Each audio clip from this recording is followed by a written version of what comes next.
Welcome, ladies and gentlemen, to the ATRL after party. I am Jay. This is Alpha Tyler. He's got to go grab a drink and use the restroom because he just ended the live. I ain't fancy like Jay. I didn't get mine out of the way first.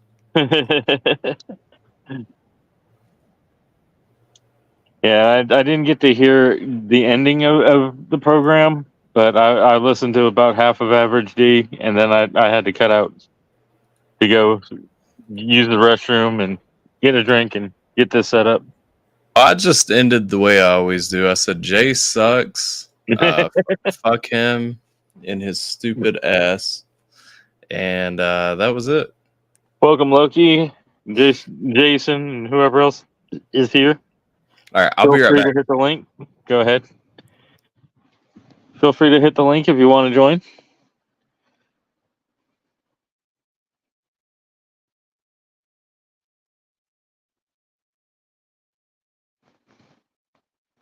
You see what Jiminator was wondering.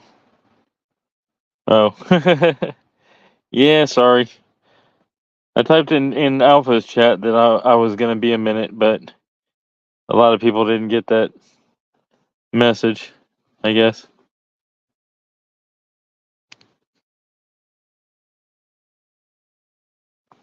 Cool, Jason. Appreciate you.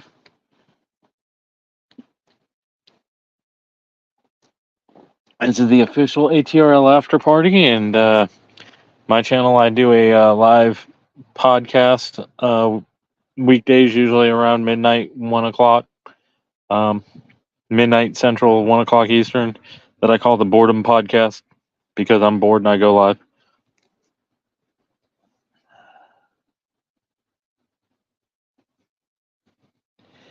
Yeah, Josh, I'd never know what time Alpha's going to end ATRL, so I just give an estimate and then I go live whenever he's over with. Since it is the official ATRL after party. Don't want to go live beforehand, so.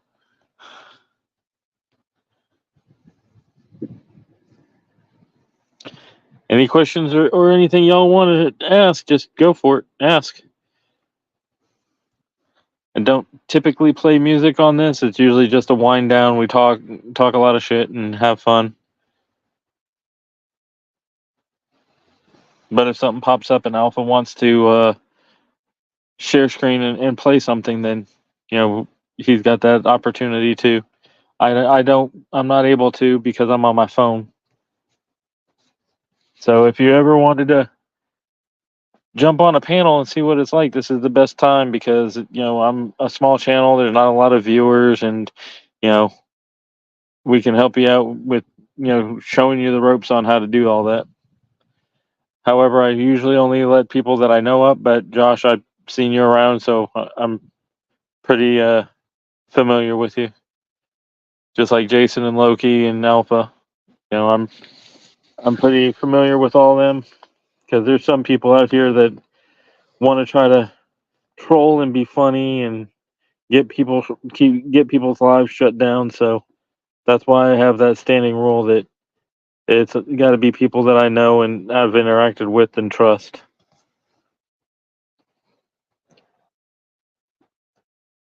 And violating that trust is the main way to get blocked from the channel. I don't like to block people, but violation of trust is the way to do it. Yeah, we're glad to have you.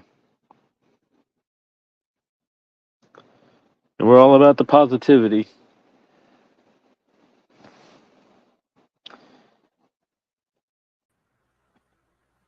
The King of Bulls is here. Fuck you.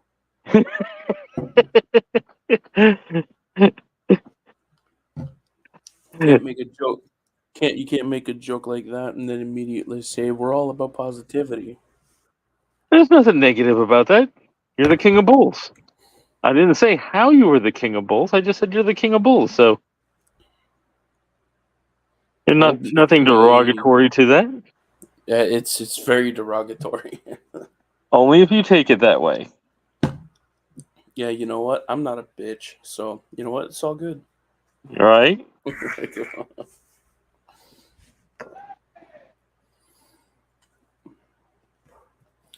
La la la la la la. Yep. Jason is the resident troll. I'm gonna start looking for some country beats so I can start like rapping about gay stuff. I'm just kidding. It doesn't need to be a country beat to rap about gay stuff. You know what? You're right. Be any kind of beat.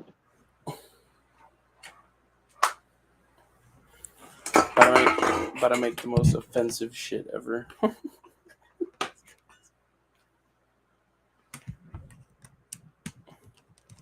Amen, Loki. Amen. We're all about First Amendment and Second Amendment here.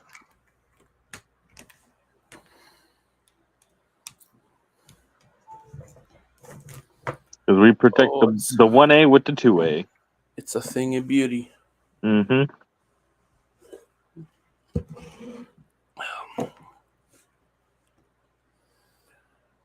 Man. Oh, by the way, Jim, if you haven't seen any of the videos I've been posting in the Discord from the fat electrician, you might want to check him out. One, he's hilarious, and two, he actually is kind of pro Canada, even though he's from Iowa. So he's American military first because he served in the military, but he has respect for the Canadian military too. Yeah, our boys don't fuck around either. Yeah, I mean he does a lot of historical military stuff.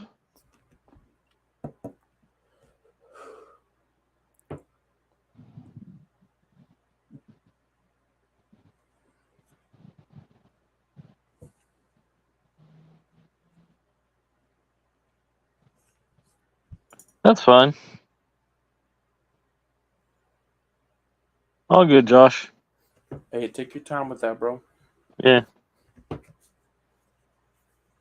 We're usually live for at least a good hour or two after ATRL is over with. Maybe longer. All depends. Yeah. Still getting over this cold, man. Yeah, it depends on one, how many people are here, and two, how everybody on the panel feels, and whether or not we start getting either tired or not feeling well and having to shut it down. Like you, Jay. Yep. I'm just kidding. Yeah, the other day I had to shut it down early because I did not feel well. I started being dizzy and headache, and I was just like, okay, I need to go lay down.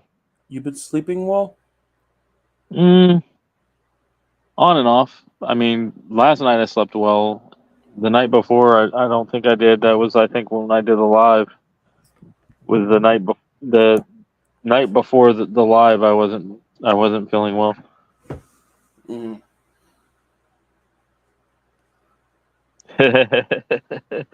Jason says you're a try-hard troll, Jim. Thank you. That's not necessarily a compliment. I'll take it as one. And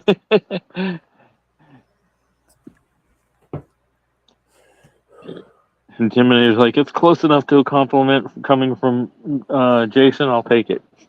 Yeah. It's a thing of beauty. Mm-hmm.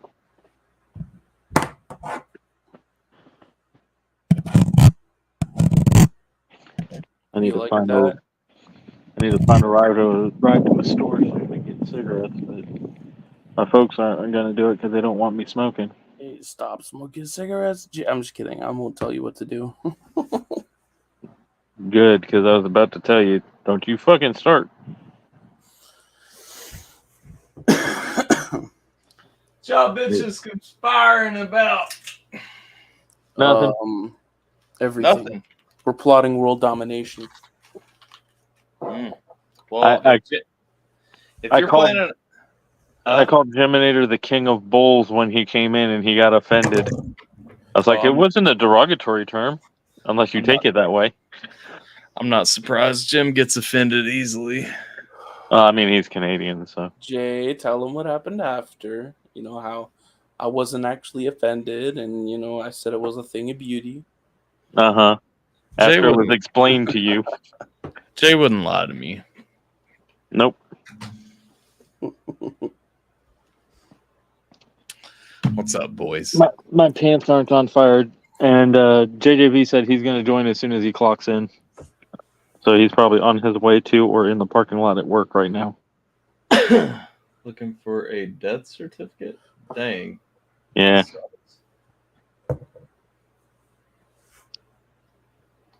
And there's so many people live, I don't think Loki's going to jump up with us. Oh, that's okay. Yeah. Who's live? That's okay. There's a lot of people. I mean, Jackson Pierce, I saw went live. I think Tim went live. And I think I saw one or two other people go live. Right on. I probably won't be here for a ton because I low-key woke up at like 6 a.m. this morning. So you're tired? And That's cool. I understand. I did some work, and then I listened to Nappy's whole album with him, gave him some feedback, and then how's it sounding? It sounds finished. Awesome. Sounds great. It sounds great. Y'all should be big mad that you didn't get to hear it like I did. Hey, it just means that release date's coming. Like, I'm gonna be more excited for the release date. February 26th. You know if he's doing post. I don't know if he said or not, but is he doing posters? Because I hope he is. I'll let him tell you all about that stuff. Okay. And he may tell you all about it from a setting that's much more familiar than you think it will be. Okay. So, I mean, Jim, you would know a lot more. You would know a lot more about what's going on if you pop into a community stream every once in a while. But I'll just let you be surprised. No, I will this Sunday. If you're doing a community stream this Sunday, I'll be there. Sunday. So Can you grab the marinara sauce too? Yeah, but it's hot. Okay. But No Name said, if I had $1 for every time Jim got offended or said he was sorry, my content creation career may have ended before it truly began. If you what? nice. What Chris said, I got up there. Yes. Offended Canadians. Yeah, no, I heard this smile. Hey, I heard you smile, Jay. I knew you were waiting to say that. What's been rough? What's been rough, Loki? Tell me what's up. Well, I mean, if it's personal, you ain't got to share. But I'm saying if you want to talk about it, throw it out there, dog.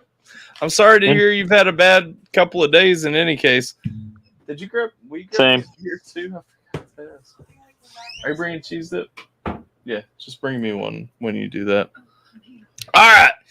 Jay said he was taking notes, so he got discussion topics for this stream anyway. Yeah. So we're getting ready for that shit. But before we get into it, boys, y'all know we got to kick off the after party the same way that we end the party, right? Yep. With a cilantro. Y'all aren't ready for this Nampson album? No, nobody is ready for this Nappy album. I listened to it today, and I'm gonna tell you, I caught a contact buzz just from listening to it. You know what I'm saying? Like, I feel you.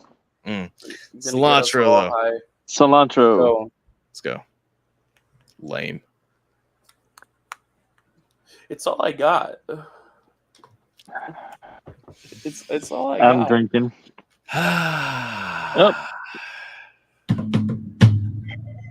Who that? Jason? J-Pop. Yep. I know who repping the San Jose Sharks like that, you know? Right. Yeah. What up? What up? What up? Not much. Just chilling at work. Just clocked in. We ready for topics? Yeah. Sure. What is each one of you's top 3 old school rap artists and modern rap artists? Old school. Could be independent or not. It doesn't matter. So I mean, well, define old school. Are you saying like current artists with old school sound, or like old school artists? Anybody that was an artist before the 2000s. Okay. I'd say 95. Before 95. Before 95? What? I got to do a Google search real quick. I know, right? Okay. I'll go 2000 then. I'll go 2000. I keep forgetting how young some of y'all are. No, it's not about how young. It's just like literally. I'm Googling right now. When did Ludacris start rapping? Because I know I know I listened to him in the 90s. I don't know if it was before 95. You know what I'm saying? Right. Bruh. I'm sorry to hear that, Loki. 100%, man. That is terrible, man. I'm sorry to hear that for you. I'll be praying. Thoughts and prayers, Loki. I'll be praying for your family 100%, brother. I hate that for you. No, I'll keep my thoughts with you. Same. I'll keep my thoughts with you, Loki, for sure. That's something that I can't imagine. Like, that's not something. So, okay, if we're talking pre-2000s, then I already got my top three. It's going to be Tupac, it's going to be Biggie, and it's going to be Busta Rhymes. Cool. Okay. Jim and Eddie, do you want to go? Or excuse me, not Busta Rhymes, but Nas. Tupac, Biggie, and Nas. Tupac, Biggie, Nas. Gotcha. Okay. Yeah. No, you go first. You're trying to steal my answers. No, I'm not. Like, do you first off, Jim and Eddie, do you know any artists that were artists before 2000? That's why I want to go last. Give me some time. He's got to Google. Tyler or mine answers. He's got to Google. No, Yeah. I won't. All right. When did Eminem start rapping? It was pre-2000. You can say Eminem. Was it before 95? Yes. We're doing pre-2000s, dog. Okay, It's my pre-2000 favorite. though, but My top. You said my top three favorite, right? yeah. Rappers, yes. Right. Okay. All right. Rap, hip hop, yeah.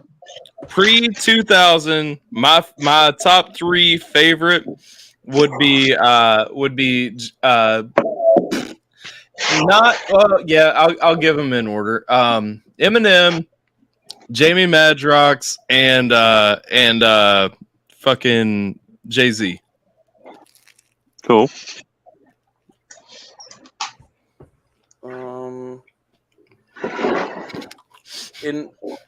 In order, I'll go.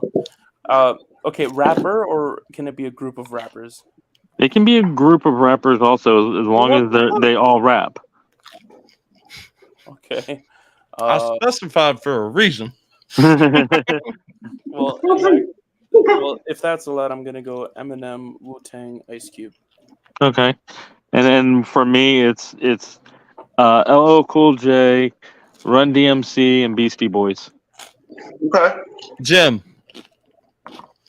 What? I need you to name me 3 Ice Cube songs now. Look at him. He can't. He can't. He knows the name. He probably knows one. I don't know if he knows 3. It was a good day. That's one. Fuck the police. That's an easy one. NWA. Technically not an Ice Cube song. First of all, not an Ice Cube song. Second, not the name of the song. Wait, no, I lied. Is the name of the song? But it's by a group, not just. Still not an Ice Cube song. Oh shit. Well, I only know the one off the top of my head. So then he's not in your top then if you only know one song. I can name you 3 right off the bat. You got It Was a Good Day. You got We Be Clubbing. And then we got both bangers. I like that Chris can only think of Vanilla. and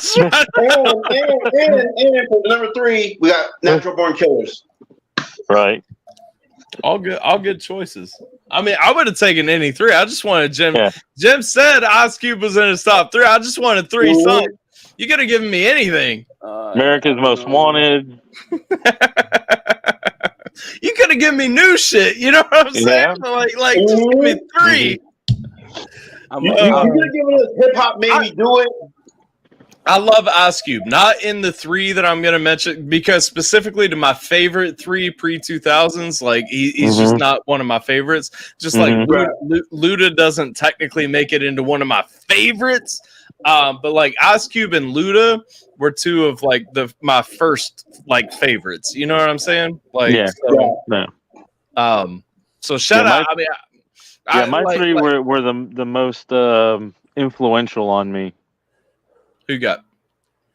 Mine were, I said, it was my pre-2000s for me, old school being LL Cool J, Run DMC, and Beastie Boys. Bro, 100% fair. And those are all great. And again, they are on my list somewhere, but it's like they would not be top 3 for you. I get you. You know what I'm saying? Yeah, I get you. Yeah. Sir Mix-a-Lot or Tone Loc count? Absolutely. Yeah, they count. Yeah, absolutely, they count. Yep. Again, not top 3 worthy for me, but like they count. I think Mix-a-Lot would be probably somewhere in my top 10 old school. Not for me, but I get you. Did he make a lot of music or? So Mix-a-Lot? Yeah.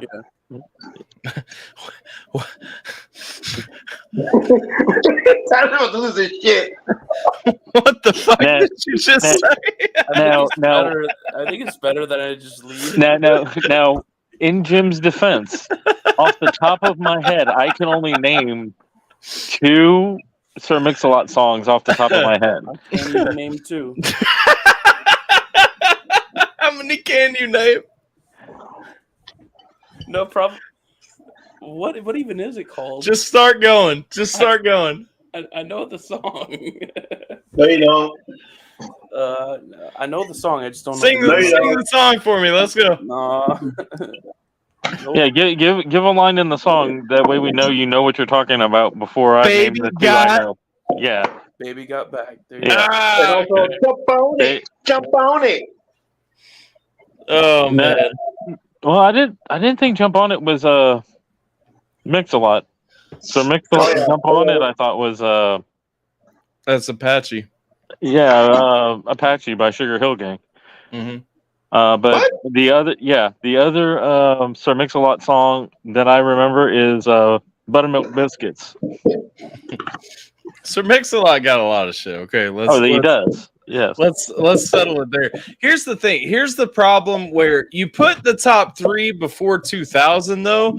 And for me, if the top 3 is before 2000, like Jay-Z, and Jamie Madrox are the only 3 rappers, because I didn't give a group, Jim. They're the only 3 rappers that I could confidently put there. I will say this though. If it was a top 5, like Andre 3000 is the very next one, and it hurts me in my soul for Andre not to be on a top list that I'm going to give.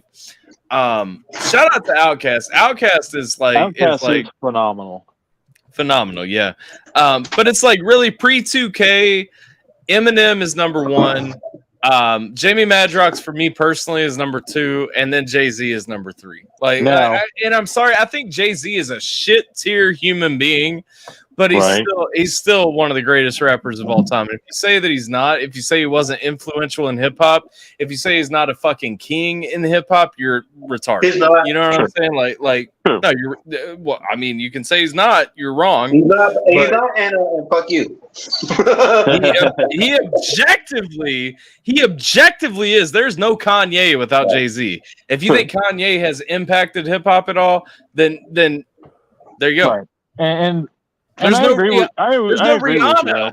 There's no Rihanna without Jay-Z, and that's outside of hip hop.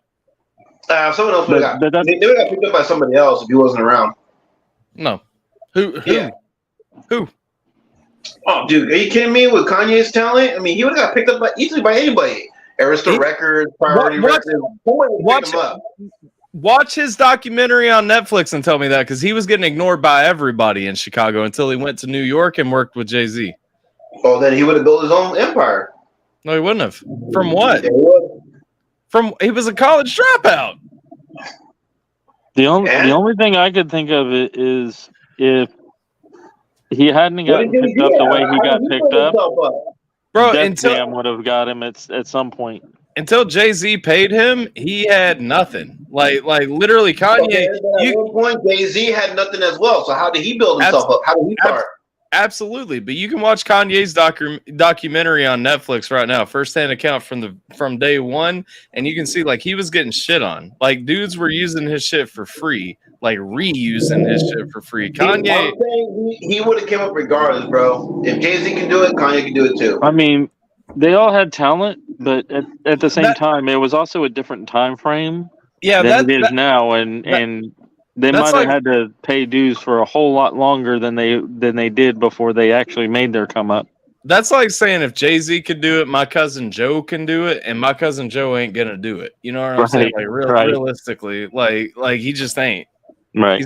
He's a railroad conductor. I'm proud of him, but like he ain't gonna be CEO of Rockefeller, owning Boeing and all this shit. You know what I'm saying? Right. Like he's just ain't. But again, you still haven't answered my question, bro. How did Jay-Z come up? He had nothing to at one point. He hustled, yeah, and that's the thing. Okay. He was in the right. You think Kanye can't hustle? I was not done. He was in the right place at the right time, and he hustled. And 100% people can do that, but the stars don't align for everybody the same way. True. Like there's a luck. There's a right place, right time element that goes into that.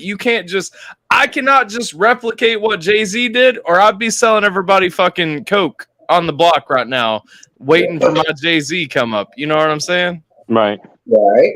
Except I'm not going to sell my soul at the end, so I'm still not going to make it. Well, there's other ways to hustle. I mean, I'm just saying, Kanye would have figured it out, bro. No, but you're saying if Jay-Z made it, then anybody can make it that way. You got to do it the same way. Okay, if he can figure out a way to come up, so can Kanye. You're trying to make Kanye sound like he's a complete dumbass and can't do nothing for himself at all. That's not what I said at all. Tomato, potatoes. Let's move on. Yeah. To the other part of it, your top 3 modern rap and hip hop artists. Yeah, I mean that's easy for me. I think most people know my top 2 anyway.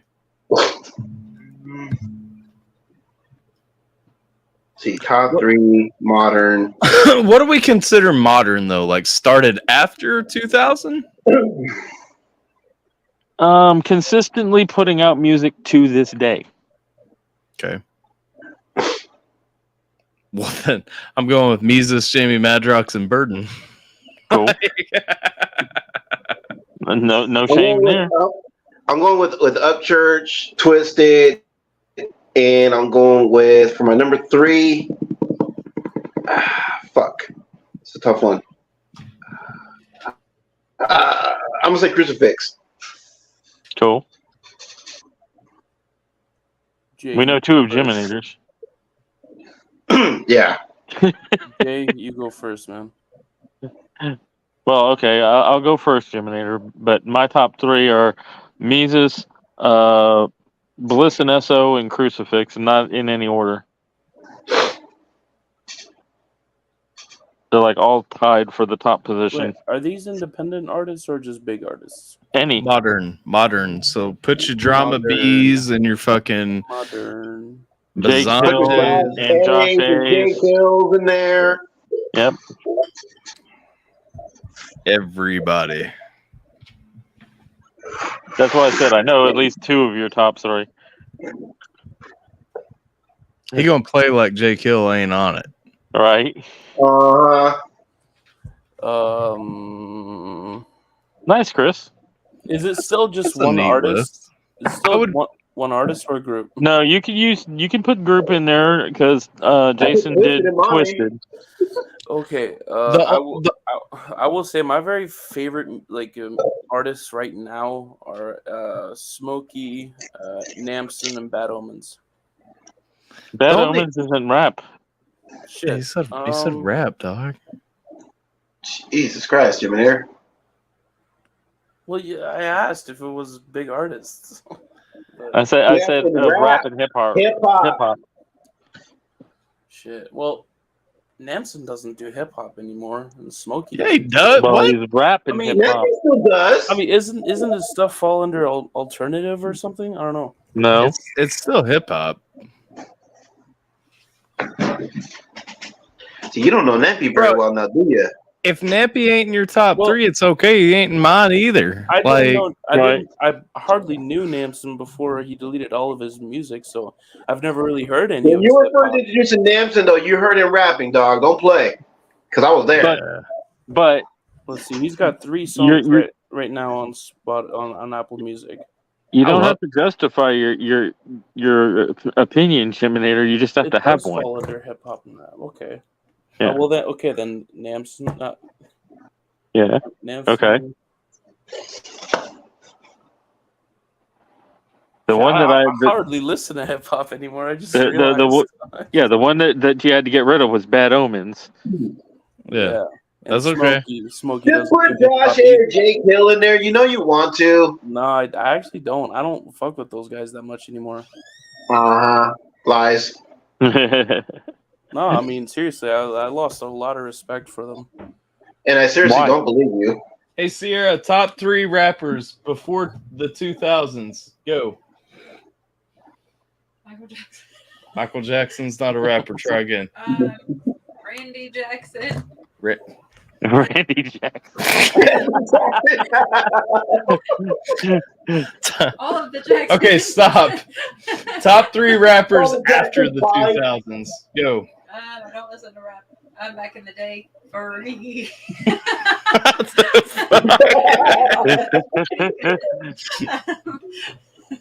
Oh, no. Yeah. I You're an like embarrassment. J. Cole. That's her Nicki her Minaj was really her good. rap knowledge Oh, is shit, right up Sierra. there with her geography knowledge. You know, Ooh. Cole's pretty dope. I think she knows a little bit more about geography than she does rap. Let's be fair, guys. Well, because of you, yeah. Whoa. That map she drew a while back, I mean, that was a little sus. Oh, it was more accurate than her rap knowledge. Yo, watch This this. is true. Watch this. Who's your favorite rapper? Like, period. Just your favorite rapper. You. Me. Okay, give me an actual rapper. Come on. Does it have to be a man? No, anybody. Don't you dare say sexy red. No, I don't. Who's your favorite rapper? Okay. All you have to do is pick one. Name people off so I can think. No. I don't know. I love what Chris J. said Cole. there, What about J. Cole, right? Michael Jackson had me on the floor. My wife's not cultured. Who is your favorite musical artist? Well, that sounds like your problem, bruh. You should help culture that woman. I can't. I've tried. I can't fix her. Well, that sounds like a personal problem. Ain't fake stupid. Just give me this. No, I wanted that. I'm joking, by the way. You can have it back on that. All right. So those are top 3s. Where are we going after this? This conversation is sour. Jim doesn't know shit about rap. Sierra doesn't know shit about rap. Yeah. Well, that was the main thing that I was going to talk about, but I also wanted to get into some of that scripture talk Sure. where I went ahead and I jotted down the quote.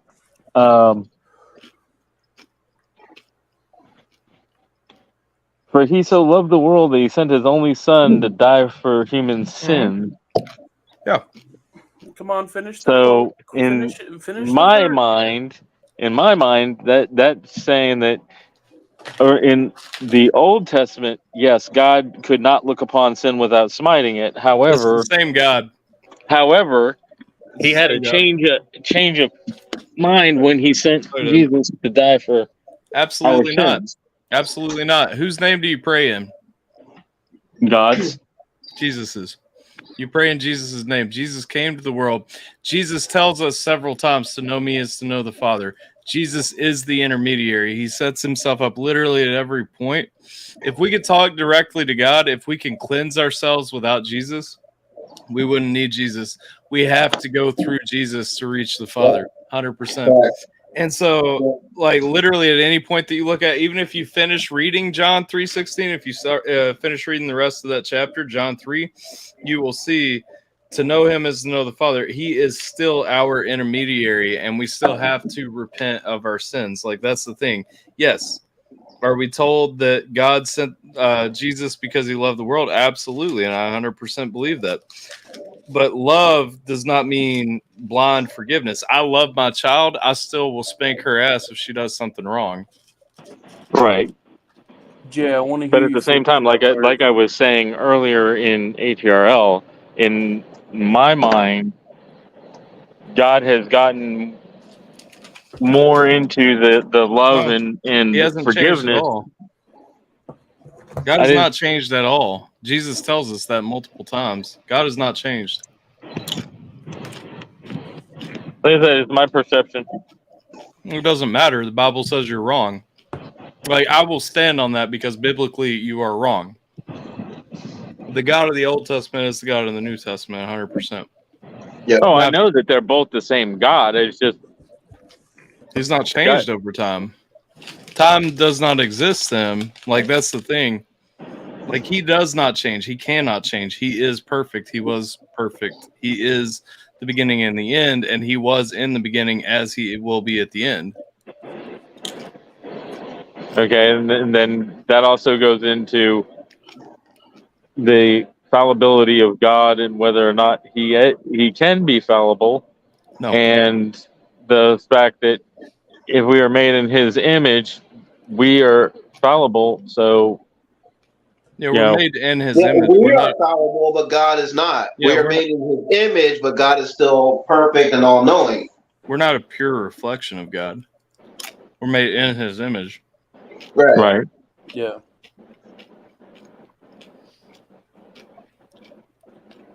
You throwing slow balls at me right now, dog. It's just ideas that I had, man. Yeah, no, Like I said, I look at more of the positive than the negative of sure. religion and the Well, Bible and you can philosophy and everything combined. focus on the positives, and that's 100% fine. The thing is, though, there's you can't have the positives without the negatives, and the harsh True. truths are just as important as the easy ones. Like the thing is, I'm not saying that you're wrong for focusing on those things, because I mean, ideally, that's what I would love to focus on too. Right. But the harsh things, like, while they may sound harsh, are still important to know. You know, like. Oh yeah, and I don't, and I'm not saying that God does not, completely overlook sin. No, what I'm saying is that He is. If you actually try to ask for forgiveness and actually try to do better, He's going to overlook it. Well, But no. if you just use lip service and you claim that you're doing things in God's name and you're a piece of shit, then you're still a piece of shit. Here's the thing. Biblically, 100%. Unless you believe in your heart, confess with your mouth that Christ was the Son of God and came to earth to die for our sins, you are not going to heaven. Period. Point blank. First start. Second, at that point, you also have to repent for your sins. Repentance means hating and literally rebuking, running from and turning away from your sin. Mm-hmm. You have to repent for your sin. True repentance is not saying, "Oh, I'm sorry," and then doing it again tomorrow. Right. Yes. Does it mean that you may struggle? You may fall in pit holes? Yes. If somebody has a porn addiction and they watch porn tomorrow when they haven't in 6 months, are they automatically on the hell list again? No, you don't lose salvation. Again, the true point is belief in your heart, confession with your mouth. However, faith begets works, period, point blank. You will rebuke and turn away from your sin if you have true faith. There's not even an argument against that. If you truly hate the sin that you're committing, you're not going to keep committing it. Right. And I agree with you. And there's no other debate.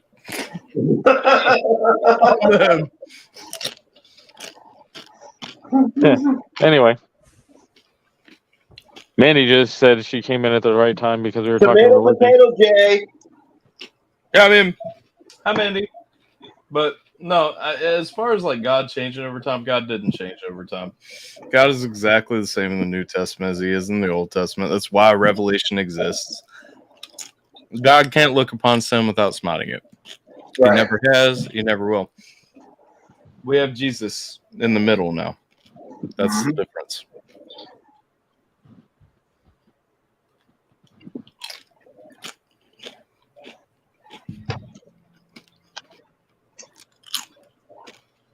Wow. It got really silent really quick. I'm just thinking. Don't everyone jump up at once now. Mandy, jump in. You'll argue with me. I mean, I don't mind arguing. It's just like I said, The Old Testament. you hitting me with stuff that's making me think, and I'm not changing any of my views. It's just trying to think of what you said and reconciling it with the way I believe, to try to figure out the wording and what to say about it. I mean, it's okay to like hit a point where you haven't thought about that stuff a lot, because I have thought about all angles of God. Well, like I said, I was a person who firmly believed that God did change between the Old and New Testament for a long time. But the fact is, when you actually look at it, he did not.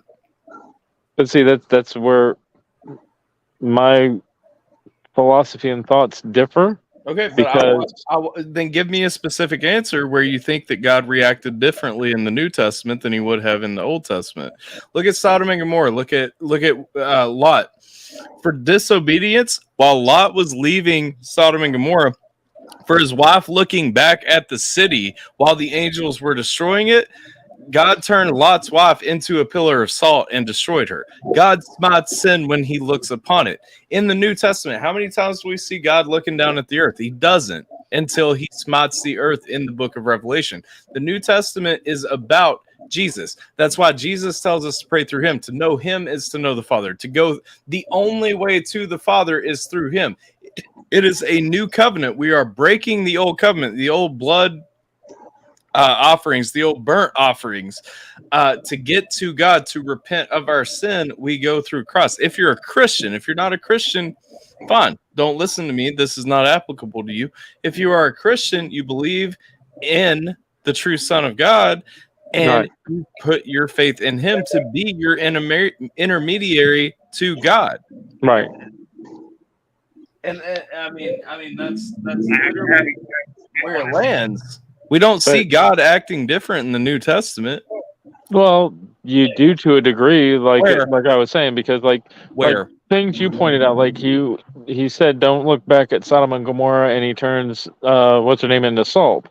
In the Old Testament, he would have done something to the entire people that was in the Old instead Testament. of just Lot's wife was in the Old Testament. Yeah. Okay. I don't know of any stories from the New Testament that talk about God being wrathful. Okay. That's because in the New Testament, Jesus is who we are talking to through and about. Jesus became our intermediary. Mm-hmm. God cannot look upon sin without spotting it. That's why we need Christ. That's why we have Christ. Why would I even want to worship a God like that? Because I don't want to die like that. Are you dumb? Like, what the fuck? For God so loved the world, he sent his, I'm probably saying it wrong, I'm going to butcher only it. Begotten He Son. sent his one and only begotten Son, Christ, to earth to save those who believe. For God so loved the world, he gave his only begotten Son. So whoever believeth in him shall not perish, but have everlasting life. Something along There you go. Yeah. Right. Yeah. See, Bubba J got it. Sure. fear of God is absolutely a component of everyone's faith. I mean, you should absolutely fear God. God created everything. Like, I believe because it makes sense to me to believe. I look at the world and there's no logical way that all this shit exists and functions the way that it does if God's not real. Like, why do I worship? Well, sure, to a certain extent it is out of faith. And there's nothing wrong with that. No, I don't think anyone would shy away from that. Most believers call themselves God-fearing people. Like, yes, I fear God, and I'm not ashamed of that at all. See, I'm different. I don't fear God, You should. but I don't feel that I have anything to fear from God. I feel God is a loving, caring individual that He's wants jealous. to see me do good. Okay, well, biblically, he is jealous. He is wrathful. He is smiteful. Like, he is a God to be feared as well. Yeah. Like, 100%, you should fear God.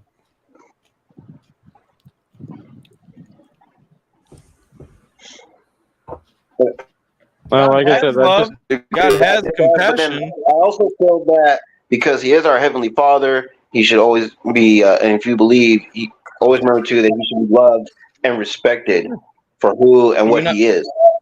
Yeah, and that's the thing. We fear our fathers. I mean, why would we not fear our heavenly Father just like we do our earthly father? That's true. Yeah.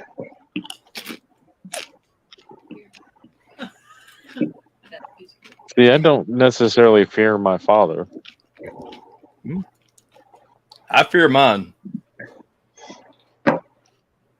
I fear mine too. Heavenly and earthly. Yep.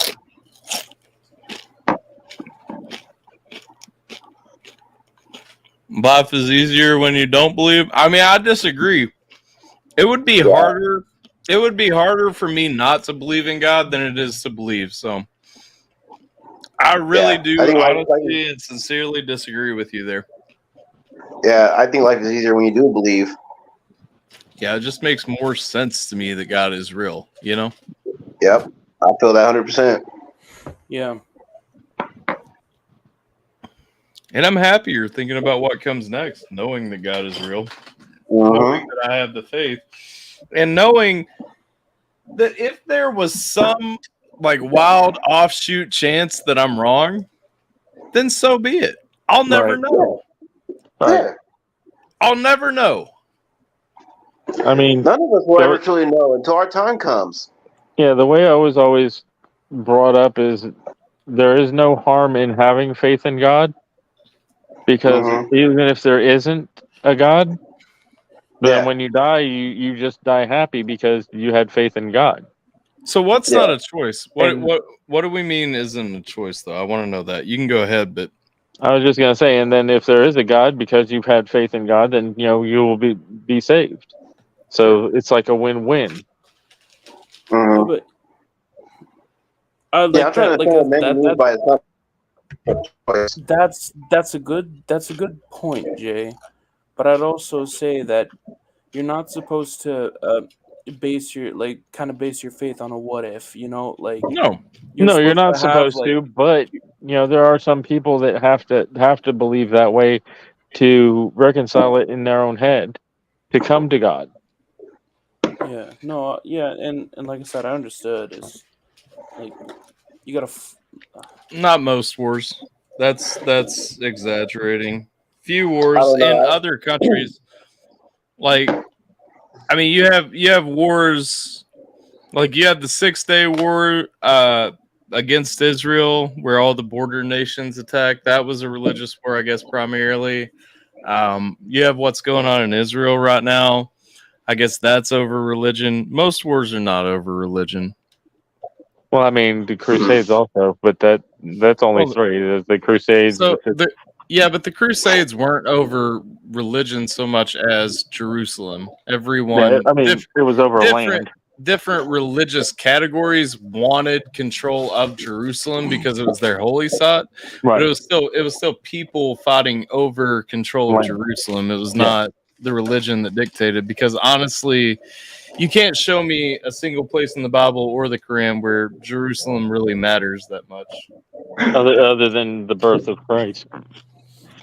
Again, there's no reason to need to control the Temple Mount in Jerusalem because of the birth of Christ in True. Bethlehem. True. I feel you on that. Crusades again. I just disproved that. My whole degree is in Crusades history, so you're not going to win this. It was not over religion; it was over control of Jerusalem. Period. That's what it was fought over.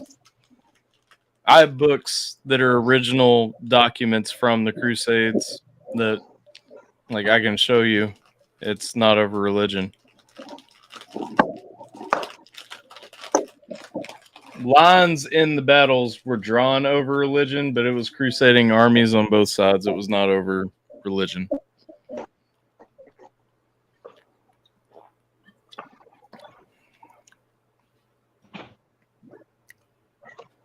Next. No, let him think. I'm just kidding. If there was no religion, there would be less division all around the world. But there is religion. There are many religions: Christianity, Judaism, Islam, Buddhism, Confucianism, Hinduism, Zoroastrianism, Taoism, Scientology. whatever the belief in commies is, Scientology, Mormonism. Yeah. I mean, I can literally spend the rest of the stream naming different religions. Yeah. Like there is religion. Man will inherently worship something. Left alone, men look for God. Period. There's a missing piece of us that looks for the higher power. Even if you just get high as shit on mushrooms or acid, you look for the higher power. Yep. You look for a connection. People want to know that there is something after this life. If people weren't bad people, communism would be the best system in the world. If there was not human nature that came into play, socialism would be the best economic system in the world, because everyone is taken care of and everyone does their part. Unfortunately, people are fucked, and so those systems don't work. Just like if there was no religion. That's what's wrong with religion. That's not what's wrong with religion. That's what's wrong with people. The religion does not dictate that people do those things. That's not what's wrong with religion. 90% of the religions out there, actually, I'd say 98% of the religions out there, preach love and, we've all been given free will, helping each other and everything else.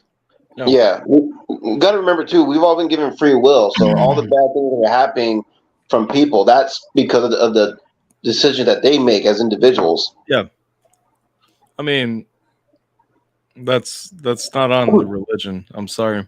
Yeah, exactly. I was just like saying it's my government's fault that I went out and killed somebody. You know, like it's not.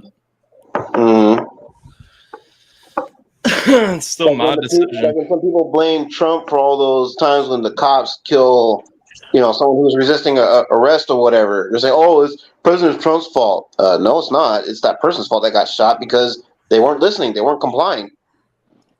Yeah, that's the other thing is people nowadays forget that you have a choice in everything.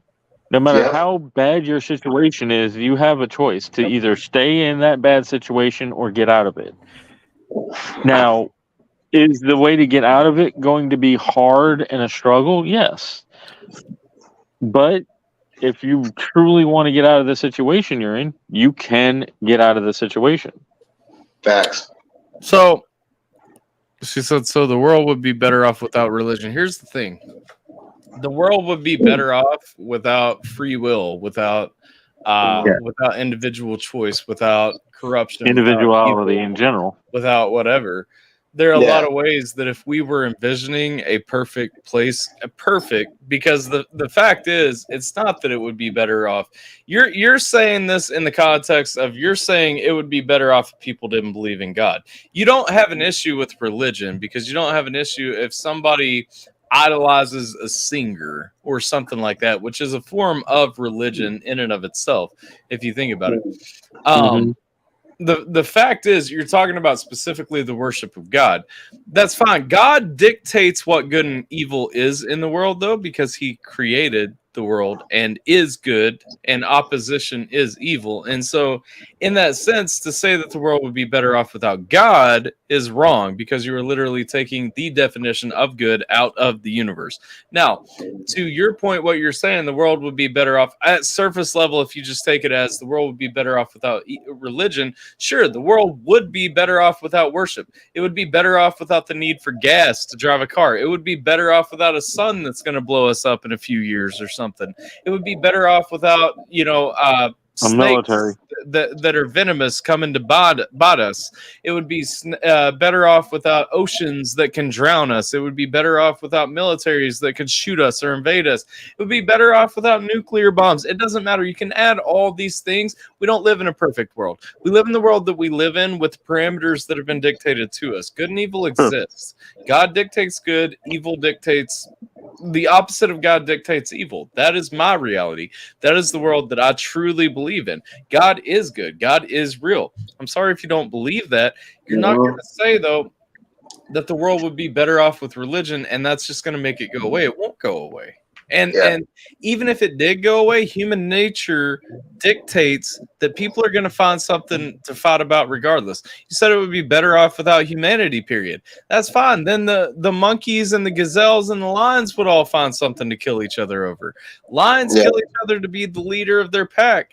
Wolves kill each other to be the leader of their pack. Lions kill each other to be the leader of their pride.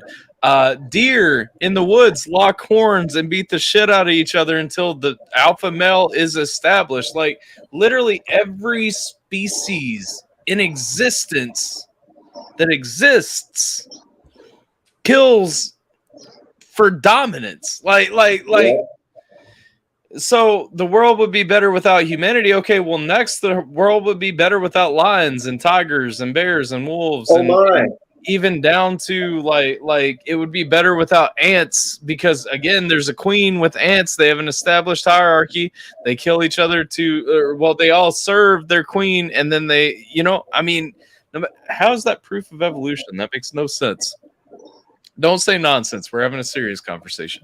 But literally every species, you're saying that the world would be better without life, and I think what she was meaning is it's proof of de-evolution, where if you get rid of humans, then animals are going to fight and get rid of them, and then so on down the line until there was nothing left. I don't think that's what de-evolution. I think that what she was saying was that's proof of evolution because there are similar trends between every species, and that's just not true. That's not proof of evolution. Mm-hmm. It's proof of a nature, right? But it's not proof of evolution, right? Yeah. It's just the nature of all these species. Primal instinct we all have. Yeah. That has nothing to do with evolution. Yeah. Yeah. Primal instinct is not evolution. It's nature over nurture. Well, and that's the thing. Like, if you want to debate evolution, you have to understand too. I'm not Wick. I'm not going to tell you that evolution is not real. I've said many times I believe in microevolution. Macroevolution is not real, and macroevolution is a relatively new theory anyway. I was literally listening to a seminar about it earlier. Until about less than 100 years ago, nobody really believed in macroevolution. Nobody believed that everything evolved from a common ancestor. Microevolution, however, we can observe microevolution. Microevolution is real. Evolution is real. You just choose to mislabel it and give us a common ancestor. That's not my problem. Yep. I gotta grab a drink, so I'll be right back. If you were Wick, you wouldn't be here. I mean, Wick can be very passionate. Wick's passionate. Wick is very passionate. Wick would be here. Wick would be willing to have this conversation, I think. Yeah. Like, the thing is, Wick and I disagree on certain aspects of that, but when it comes down to, I mean, it still doesn't change. It's not a. I mean, he and I disagree on some things, but I don't think that makes him a bad person. No. It's just we just don't see eye to eye on some things, and that's okay. We don't have to. Yeah, we cannot disagree on a lot. Mm-hmm. Oh, you said you wouldn't be here. Well, Yeah, she thinks she wouldn't be here. Well, that's sad. I mean, really, like you and Wick, if you wouldn't undermine each other so much, I think you and Wick could have very fruitful conversations. I'll say, here's the thing. Yeah. When I talk to Wick about something Wick and I disagree with, I talk to him the same way that I talk to you when you and I disagree on something. I know that I'm not going to change your mind. I'm just telling you where I see the difference. And the fact is, you are just as passionate in disagreeing with anything that I say as would be. Like when it comes to God, you are just as passionate about disagreeing with the existence of God as like, okay, let's take flat Earths. That's something Wick and I disagree on often. Right. Wick very passionately thinks that, you know, there's a chance that the Earth is not round, and that's fine. I don't care if the world is round, if the world is flat, if it's a triangle. I don't give a shit if everything that I think is white is actually magenta. I don't care. I perceive the world how I perceive the world. I have faith in God, even if Jesus is like a 10-tentacled alien. It does not matter. None of this matters. What matters is Jesus is who he is. God is who he is. I have the faith that will carry me on to where I'm trying to go. Right. And the fact is, earlier on the whole Jay-Z and Kanye thing, and yet look where we're at. We're still talking, still going along. And that's the thing. Like I don't have to change your mind to have a conversation with you. The fact is, biblically, I'm told by my faith, I have to tell you what I believe. I have to witness to you. I have to give you what I believe. Now, I do believe that. And that's why I am so adamant. I will carry my faith, even if it makes somebody uncomfortable, even if it runs down views like in my stream earlier, even if less people want to watch because I'm going to spend an hour debating about God, that's fine, because I saw people left during the stream when the conversation turned to Jesus. That's fine. Yeah. I'm still called to take that time to do that, because I'm not going to ignore my faith to somebody who might need to hear it, who might finally have a light bulb go off and understand it because of that. Now, at the same time, I'm not called to hate you because you disagree with me. I'm not called to shut you out because you disagree with me, and I'm not going to.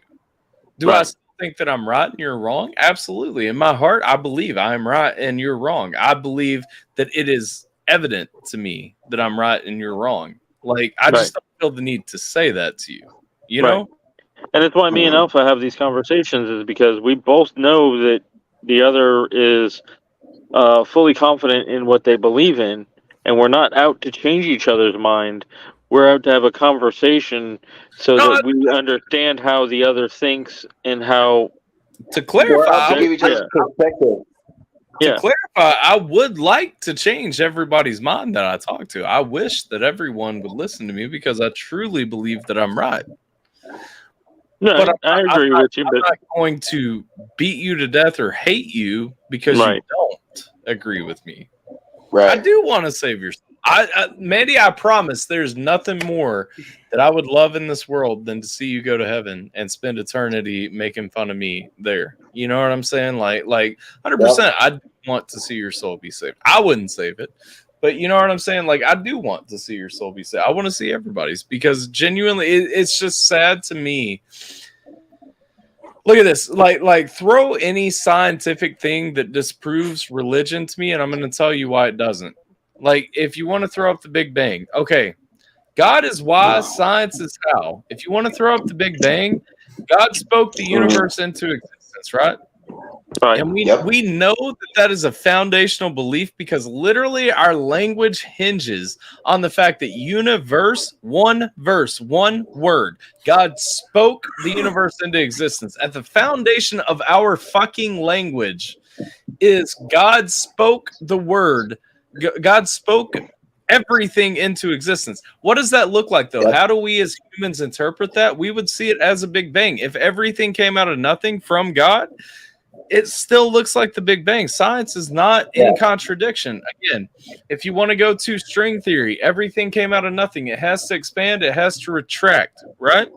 Right. Again, string theory right there. If you want to go to evolution, again, I already told you, microevolution does not even contradict. The Bible talks about evolution. Noah took 2 of every kind. He didn't take 2 of every animal. He took 2 of every kind. He took 2 felines, 2 canines. Like, literally, that's not contradicted in the Bible. Give me one scientific theory. Give me one scientific law. Give me one thing. One juxtaposition between science and religion. There's not one. Try.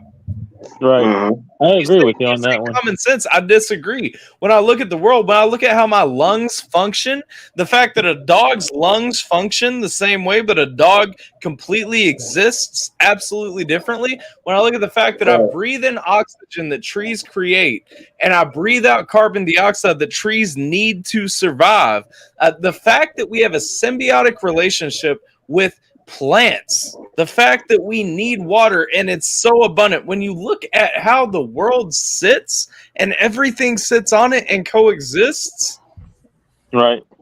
it's not an accident. Like, again, I mentioned this in the Discord a couple of weeks ago. Mhm. Everyone would really benefit from learning the natural theology versus the blind watchmaker. Like looking at those 2 arguments, because those are the strongest stances for religion and against religion, and understanding both sides of it and then forming your opinion. Because literally, so natural theology, for most people who haven't read it, natural theology at its essence states, if you're walking through the woods and you find a pocket watch in the middle of your path, you're not going to assume that it just came into existence by a series of random occurrences, right? If you find a pocket watch, what do you assume? You assume that someone made it, because you can see how the gears work. You can see how the coils work. You can see all this stuff. Now, according to no theology, no religion, no God, could a pocket watch appear in your path in the woods? Absolutely. It could appear, right? It could just, over time, all those things just randomly fell into place in the perfect way to make that thing tell you the exact time that it is right now. Mhm. Is it likely? No. Odds are somebody made that thing. Right. It's not an accident, it's adaptation. You're not getting me, though, because it's not. It's not adaptation. Why do it can't be adaptation, because when you look at species, when you look at, let's say we had a single cell, bacteria is not evolving. Like, we can look at bacteria. Bacteria exists. Single cell organisms still exist in their state. They're not evolving. They're not dying off. They're not changing.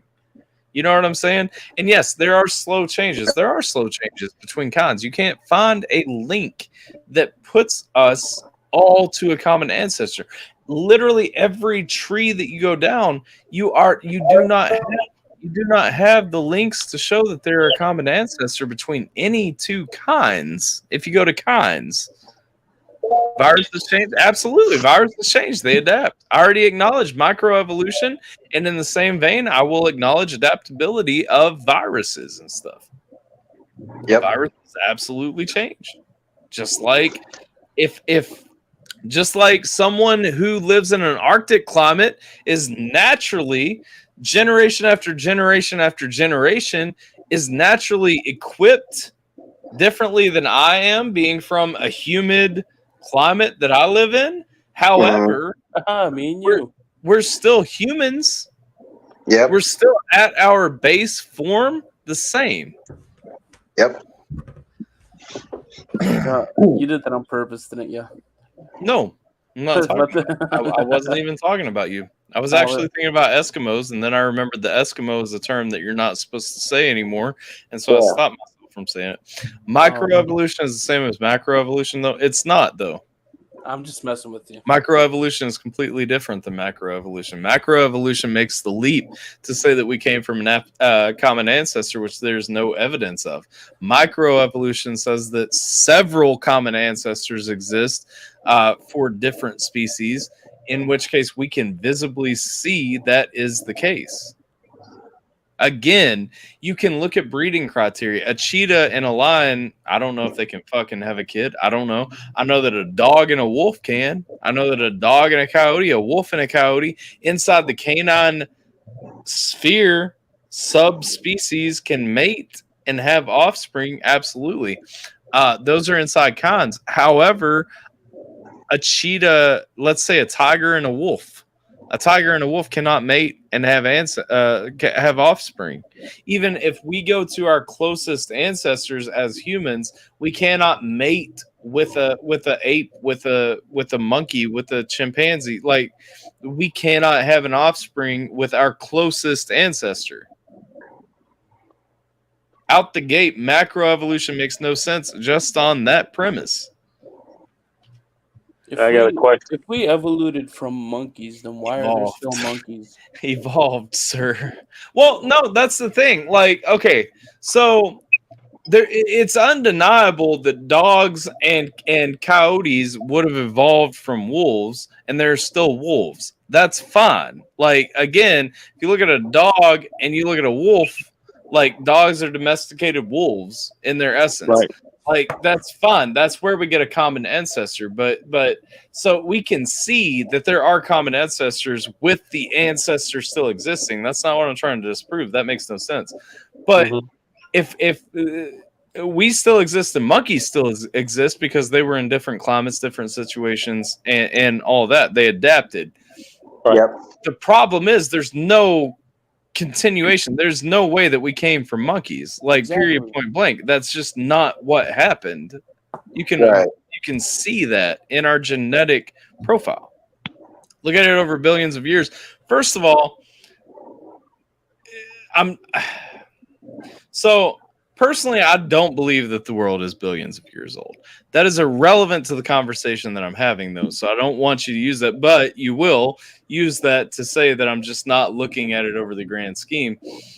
Even if you look at it over billions of years, then there should be more variation. If you look at it over billions of years, humans have had time to have more variation. If you literally look through recorded history, we started recording history at this point around 6,000 years ago, right around literally 5,500 years ago or so. We started recording history. There hasn't been a single variation in the human gene in that time. So if you want to go to billions of years, even still, there should either be way more variation that we can observe throughout recorded history, or there should be less variation than there is. Yeah. No, not 4,000. We started recording. The earliest recorded history that we have is from the year 3,300 or so BC. So literally about 5,500 years ago is when we started recording history. I have an unrelated rant. What? Sure show, Jay. Go ahead. Well, it bugs me that there's a modern push not only to disprove God, but to say that God was an extraterrestrial instead of God, and or that humans could not have, done advances in technology that have happened, and it had to have been given to them by God. Well, so here's the thing. So we know the humans have made advances in technology before.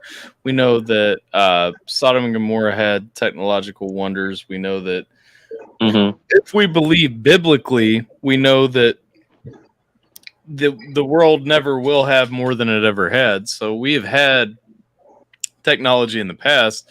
We know that it's been destroyed. That's why I'm a firm believer that Atlantis was real. Like a lot of people discredit Atlantis, yet we Right. literally have, you know, Plato and Socrates talked about Atlantis.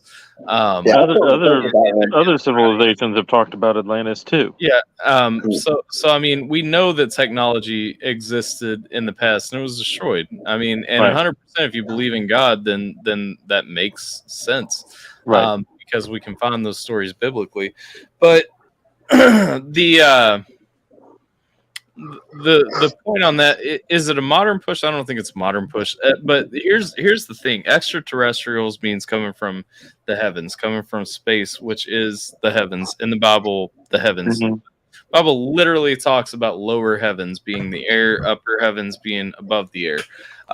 So where we would call space extraterrestrials, we see beings being cast out of the heavens in the Bible. I mean, literally, the Bible says that extraterrestrials have visited Earth. You know, even that with aliens.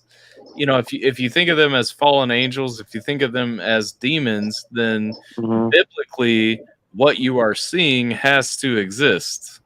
So again, even there's not a disconnect between the Bible and what we see or what science says. Well, yeah, There's but I'm just saying that it upsets me that the modern push is to claim that there was no God, that it's all aliens Sure. and alien technology that came to Earth and was given to the different civilizations of Earth and everything else, and not God.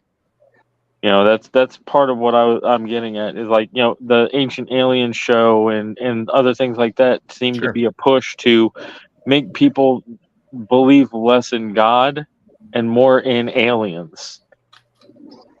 You know, and they completely try to discredit the technological advances that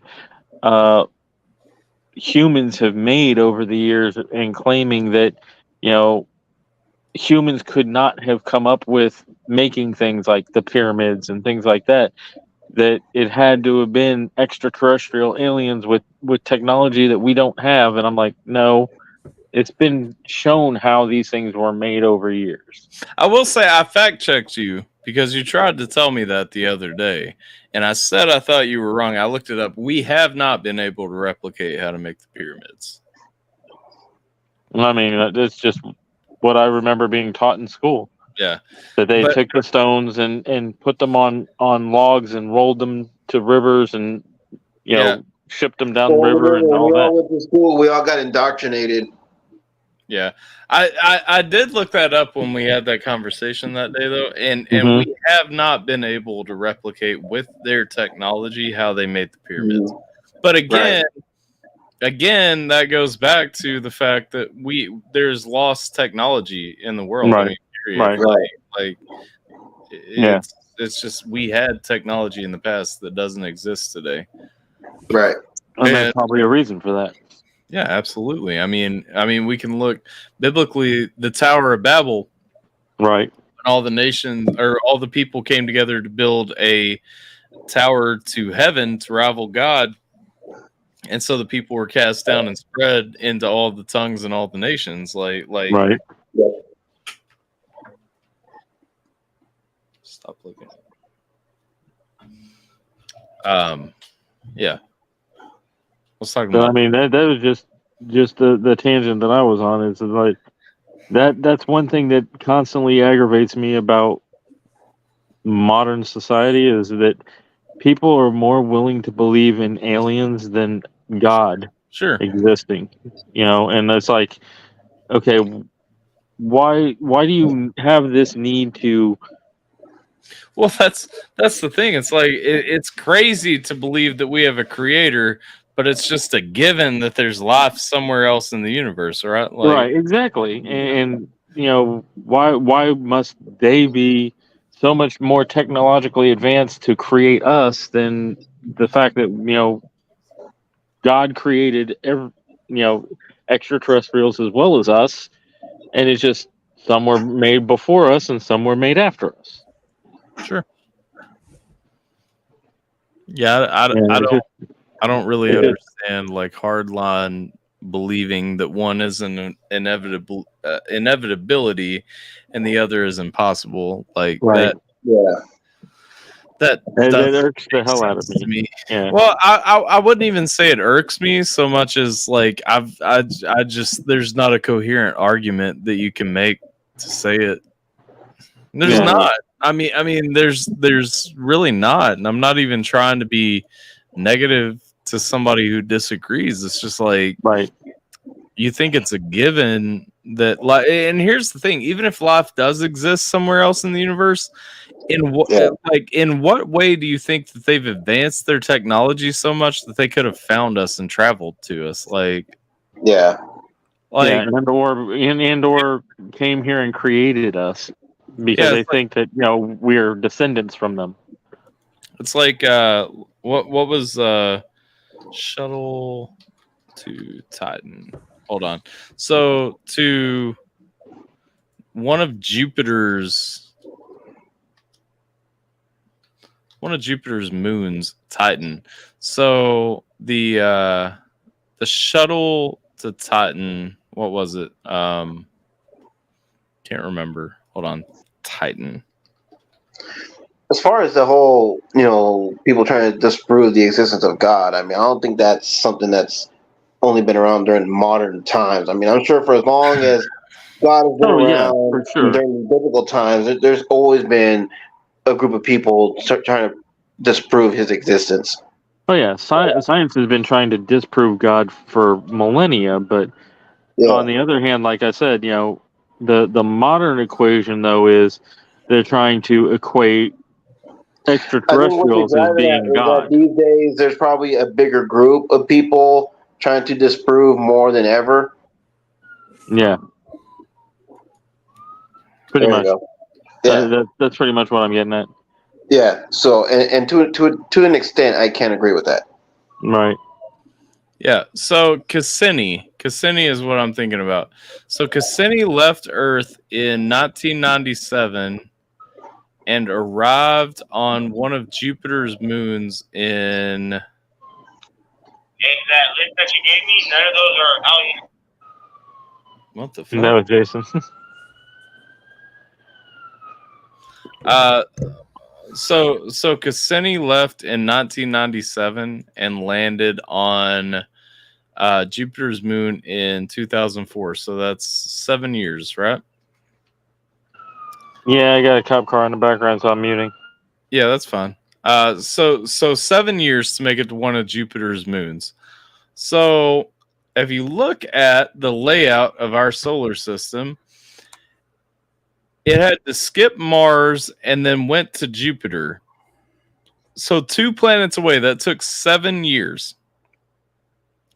And we're assuming that that species outside of our solar system at all could reach Earth in a lifetime.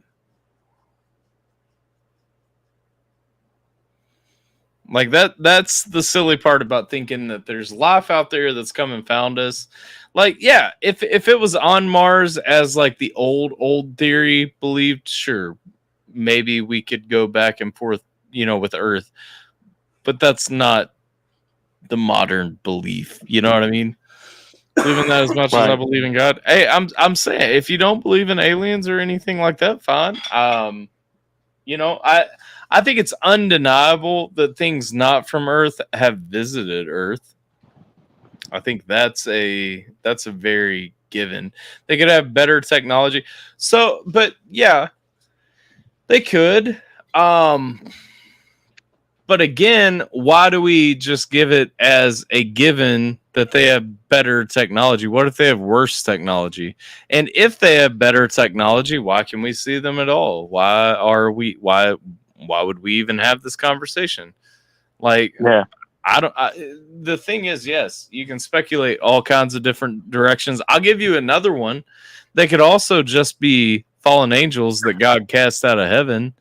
And so they could be extraterrestrial in the sense that they're not of this earth, but they are also biblical. I mean, we're told about that in the Bible, and the angels were cast down, had sex with the women of earth, and created another species on earth, which we have fossil records proving existed. Right.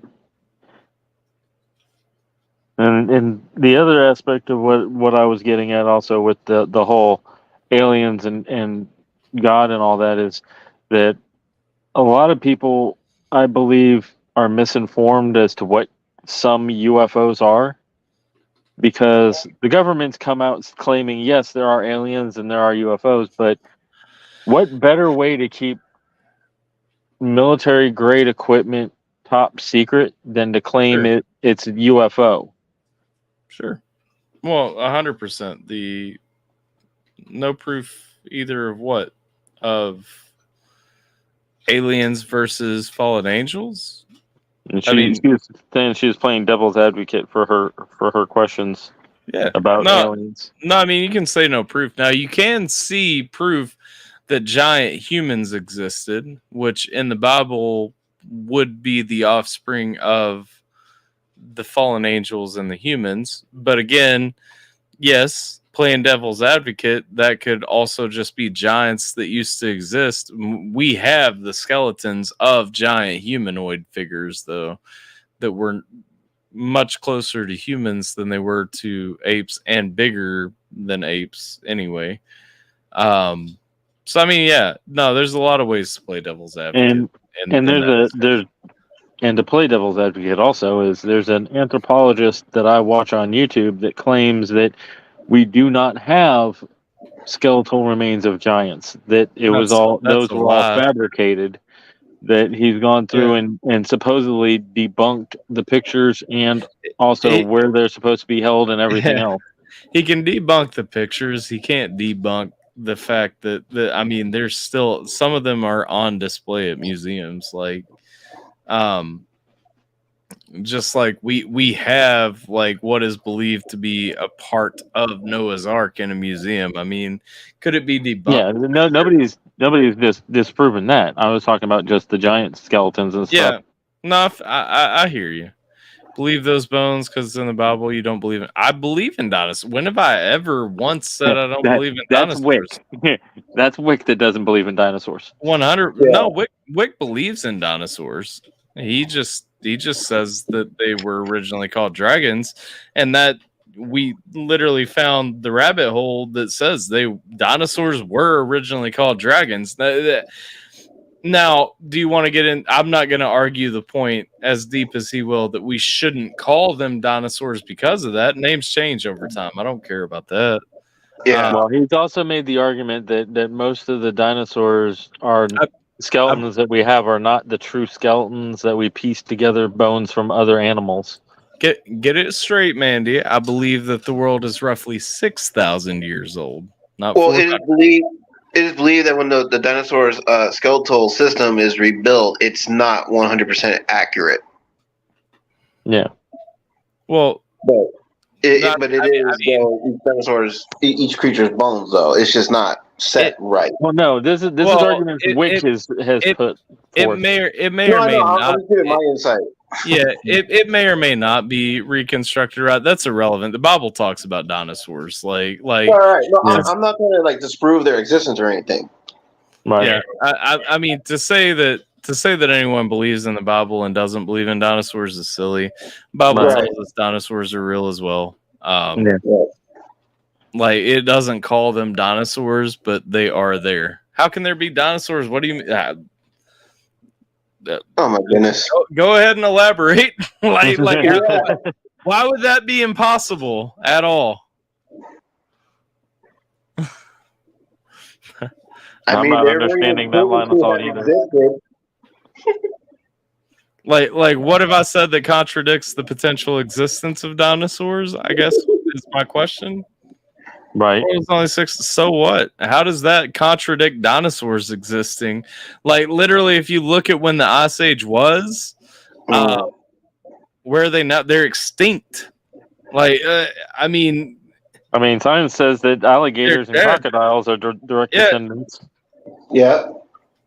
Didn't they And get they a were ticket around for the ark? during the age of the dinosaurs. No, they didn't. They weren't on the ark. No, they That's died. that's part of They what died the in the flood flood. was. That's why we Yeah. can find their fossils so easily. Do you think that their fossils are surface level after millions of years of being buried and eroded? No, absolutely not. They would be dust. They're also oil, for the record. Yeah. If you look at oil is a fossil fuel. It's literally the broken down conglomerate remains. So, I mean, when we drill for oil, we are also drilling up dinosaurs to fuel our cars. Yep. You know what I'm saying? Yep. So, The fat and blubber and all that. Yeah. if you want to go into like, first of all, the fact that we find them so easily, so near the surface so often tells me that they're not millions and millions of years old. So they weren't buried that long ago. Not to mention in Kentucky, we have caves where on the ceilings of the caves, you can find fossils. Like there are fossils of prehistoric creatures on the cave ceiling, which you can drive inside of and be below. You know what I'm saying? So it seems to imply there are also sea animals on that same ceiling, which seems to imply that the water level was above Kentucky at some point, which also enforces that there was a flood at some point. But even if you want to go with the purely scientific angle, the Ice Age argument would still argue in my favor of saying that it wasn't that long ago and that the world is still cooling down from the last Ice Age, which would be an argument to also disprove climate change. Right. Either way, even the Ice Age, whatever, look at it as Ice Age, look at it as a flood. There was water over a significant portion of what we now inhabit, period. Right. But yeah, 6,000 years. I promise it still fits. And if it fits, it ships. Yeah. A lot can happen in 6,000 years. Let's not get that confused. Ice Age was 10,000 years ago. Through carbon dating, supposedly, yes. Although carbon dating relies completely on half-lives, which we have never been able to fully witness, so we actually don't know the accuracy of. And I can promise you that I could take a rifle out. I could take my pistol out and shoot it for 5 hours. And if you carbon dated it, it would be at least a few hundred years old, even though that model of pistol wasn't made until at least 5 years ago. So because of the carbon dating is flawed. Literally, the closest something is to surface level, the more it is going to carbon date, because everything on Earth is carbon based.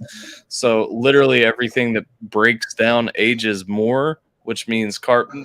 You have the other scientific tests for fossils. There's carbon dating, and then there's what's it like? It's some like nuclear something. Another thing that we can't verify because we haven't actually witnessed the entire lifespan. Yeah, no. It to be more accurate, and I can't remember the name of it. It doesn't matter. Everyone defaults to carbon dating, but true. Let's see. Radiocarbon dating of wood or bones, potassium argon dating, and trapped charge dating are the three methods of dating.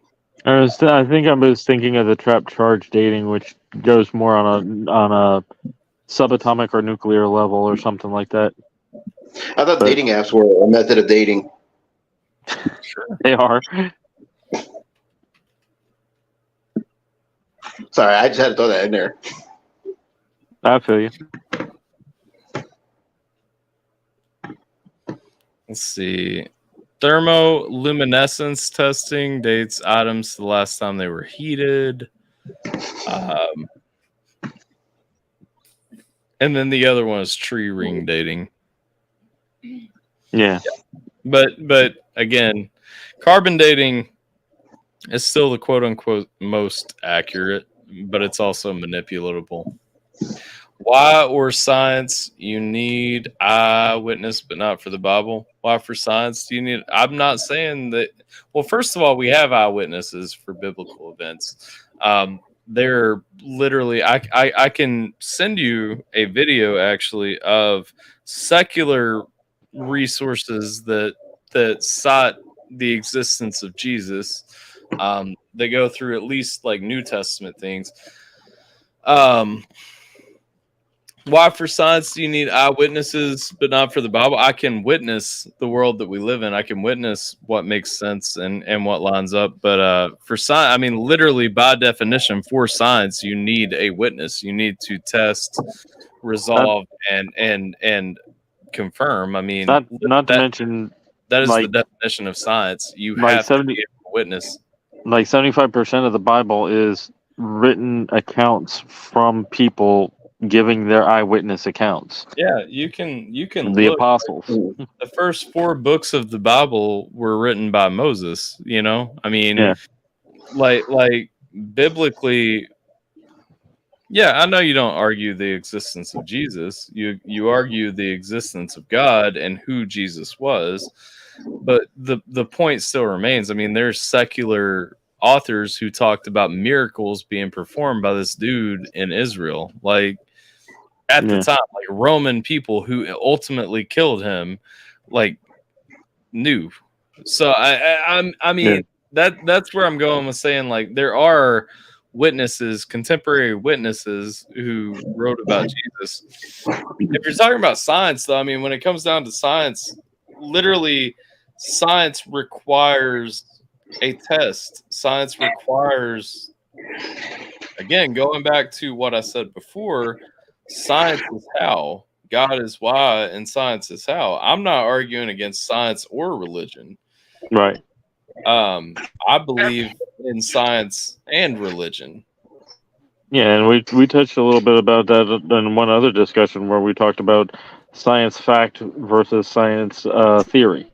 You know, theory is you have an idea. Fact is you've tested it over and over again and made it a fact. The Bible is not written 100 years after Jesus lived. That is false. Like, it depends on what version. The oldest books in the Bible were written about 3,200 years ago. I mean, like the first four books in the Bible, you got to understand the Bible comes from the Dead Sea Scrolls. The completed Bible as it exists now, yes, was written within about 100 years of Jesus's death. That includes the New Testament. The Old Testament, the first half of the Bible, first more than half of the Bible was already existed a long time before Jesus was born. Right. That's literally what the Jews believed in. That's why they killed him. The ones about Jesus were written, like, all of them were finished within 100 years of him dying, yes. But the first one was written by one of his disciples. The book of Matthew was written by Matthew. Most of them, Matthew, Mark, Luke, John, James, Peter, Thomas, those were all disciples. Well, yeah. So Acts, and then all the books that Paul wrote, all of that. A lot of those were written by disciples. That's the thing. But what she's talking about is the New Testament in its completion was written within 100 years of Jesus dying. Yes, but various ones. So Matthew. The only reason I focused on Matthew was one of the disciples who was with Jesus, who actually wrote about the accounts of Jesus firsthand. Now, Mark, John, and Luke were not directly written firsthand by the people who they were about or from the perspective of. They were written by other people or at later dates. Matthew wrote his almost immediately about his walks and stuff. So, yeah, but there's two others. I think it was John and James also did a lot of their accounts of walking with Jesus and not immediately his after teachings and stuff. You have to understand too. So like Luke is one is the easiest one to point out. So Luke himself actually walked with Jesus. The book of Luke, while it was written by Luke, it was written based on accounts. You know what I'm saying? Right. Yeah. Well, you may as well dictated as opposed to writing it himself. And how many disciples were there again? 13, right? 12. Okay.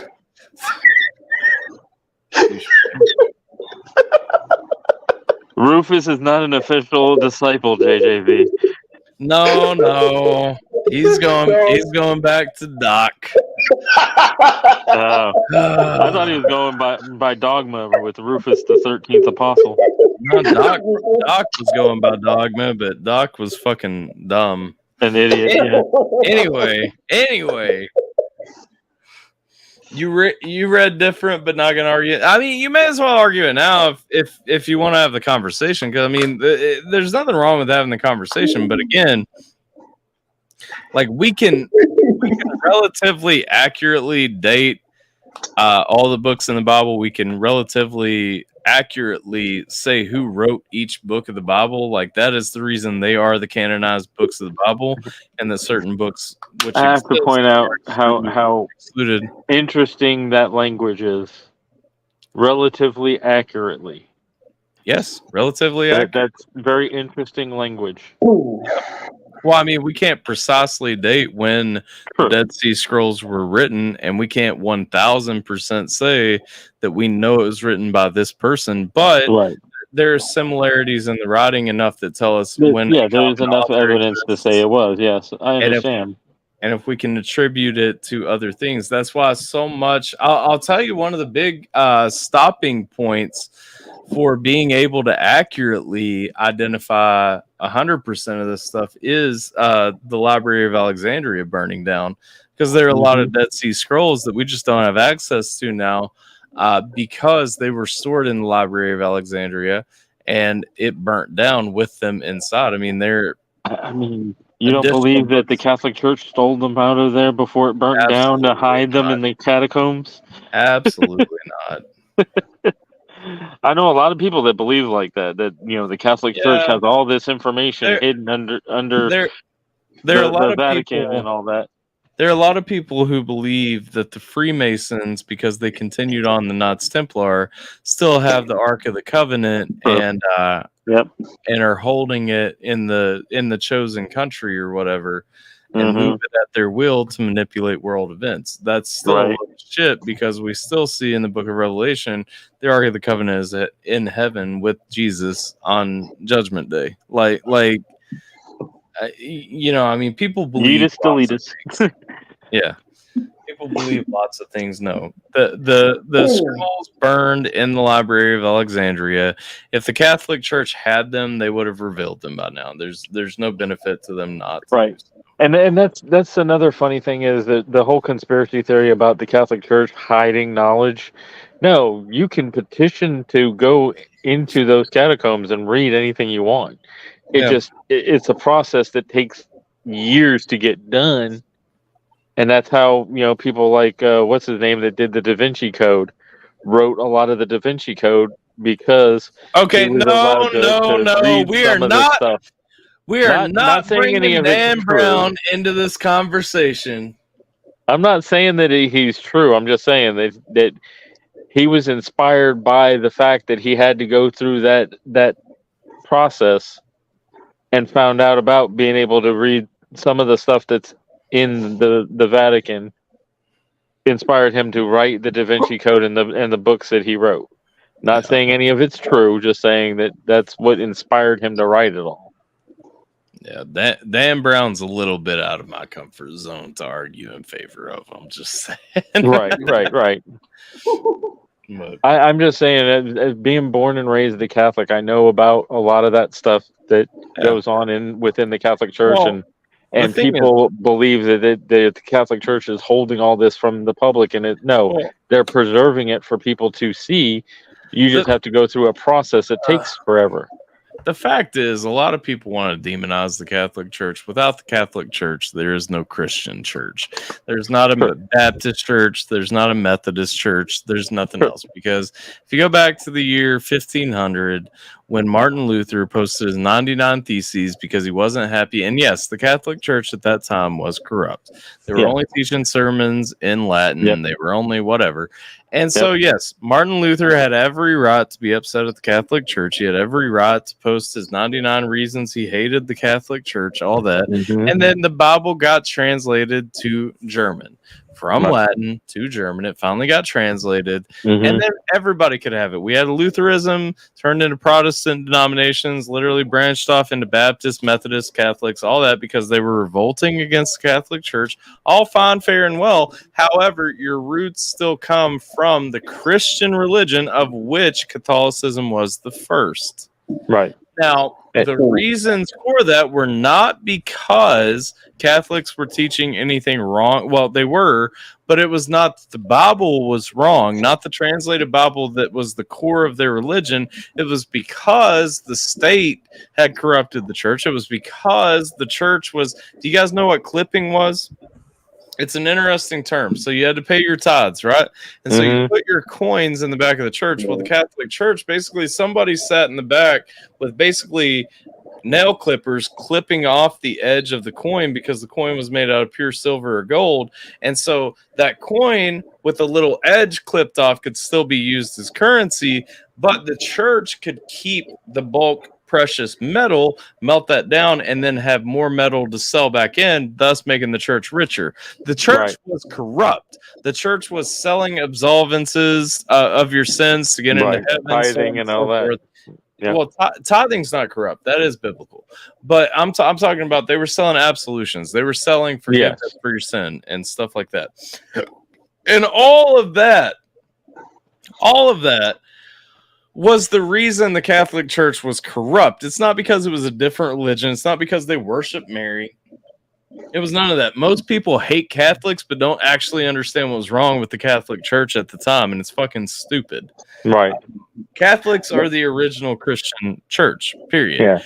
What we got out of Martin Luther's revolution against the Catholic Church was a return to pure Christianity, because then we got the Bible, and then we got to see the Bible, not just taught Latin that nobody understood, all that.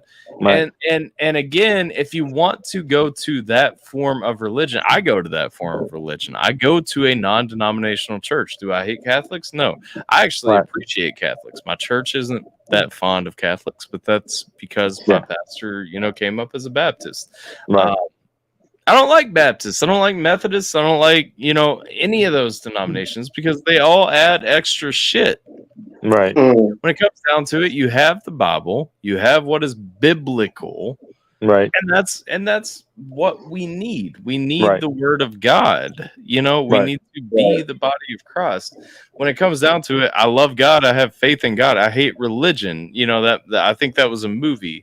Still, everyone discusses the Bible. Yeah, absolutely. Everyone discusses the Bible today. What do you mean?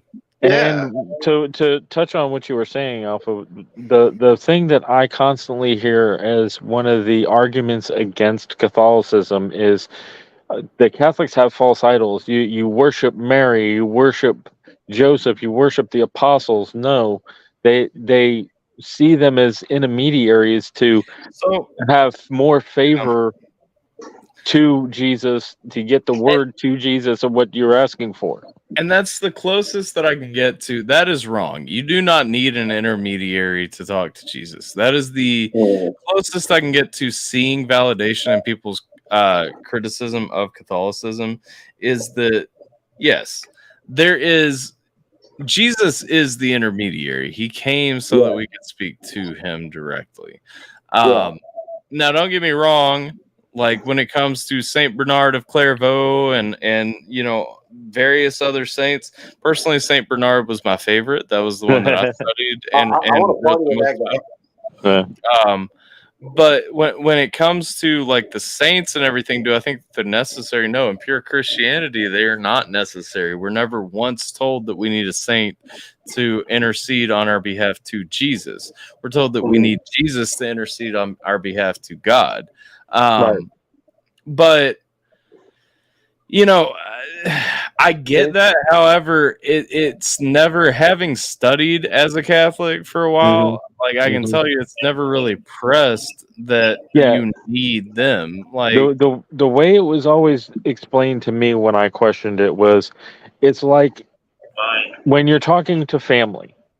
If you see your brother or your father's mother out in public, you're going to chat them up and ask them, how sure, the rest of the family's doing. And that's the way Catholics see prayer, is when you pray to Mary, you're praying to Mary to go, hey, whenever you see Jesus, your son, tell him I said hi, kind of thing.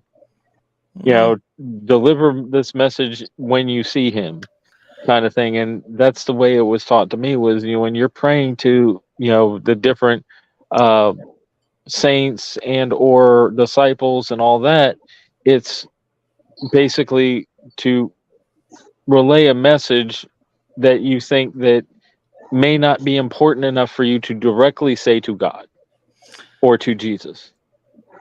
In that, like I said, I was never like deep enough into Catholicism. Like Right. there's my only issue with that is there's no biblical foundation for that. You know what I mean? Like and that's where again, I say, like, and again, that's where the Catholics are taught. Yeah. That's what it is, and how to reconcile that with how you believe in your religion. It's fine because, again, biblically we know that some people have more rewards in heaven. I don't doubt that many of the people who achieved sainthood are living it up in heaven with all the greatest things and all that, like whatever. I'm not doubting that they have a good place in heaven. What I doubt is that I need them to relay a message for me. Sure. I feel you. And so, I mean, that's and again, I did not stick with Catholicism because and then the other way to look at it is also when you ask people that are humans to pray for you. It's the same thing when you're asking the saints and the disciples. Yeah, and it is the same thing. We ask people to intercede for us all the time. We ask people to step up in prayer. We ask people to remember us, all that. So I don't have a problem with any of that. Oh, no, I understand. I was just pointing out from the fact that I was born, raised, and confirmed Catholic. Yeah, that side of it.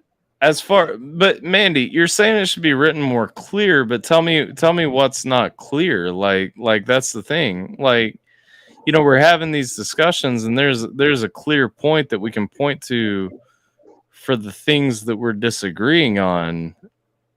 Like, that's what I'm not understanding. You say that it should be more clear, but what's unclear? We need specifics. Like, I think what she's getting at there is the fact that there are people that can find biblical passages to validate there's not their arguments against whatever Christian religion. And I will validate those arguments when you can show me two that contradict each other or what have you. But again, if you can't point them out to me, then they're not part of your argument. And the reason I can't is because of the fact that most of those people that are doing that, they're not arguing technically the Bible. They're arguing their religion and their religion, their religion stance on the Bible. Sure. Like slaves, why is that condoned? Where servitude is condoned in the Bible, that if someone has done something for you, you are owed them back. Again, you're not showing me verses in the Bible by saying rape, Mandy. Like again, that's not a there's not a verse in the Bible that just says rape. There's nowhere in the Bible that rape is condoned. Yeah, and I don't know of any verse where it talks about rape specifically, about women being forced to have sex. No, there isn't. No. You want to go with there's stories of prostitution. You can go with 1 Corinthians 7. I think that's what people call rape in the New Age, but it's not. If you want to go with that, that is where a woman is supposed to submit herself to her husband, but the man is also supposed to submit himself to his wife. True. Yeah. It's not true submissiveness. It's Look, supposed to be a partnership. So here, 1 Corinthians 7, now concerning the things whereof you wrote unto me, it's good for a man not to touch a woman. Nevertheless, to avoid fornication, let every man have his own wife, and let every woman have her own husband. Let the husband render unto the wife due benevolence, and likewise also to the wife unto the husband. The wife hath not power over her own body, but the husband, and likewise also the husband hath not power over his own body, but the wife. Like literally, it is all that. After war, you can blah blah. That is not in the Bible. Again, you're not. I was gonna say I don't that says remember that. any verses in the Bible that actually talk about There's the nothing that spoils of says. war. There's nothing that says after war you can rape. That's not in the Bible.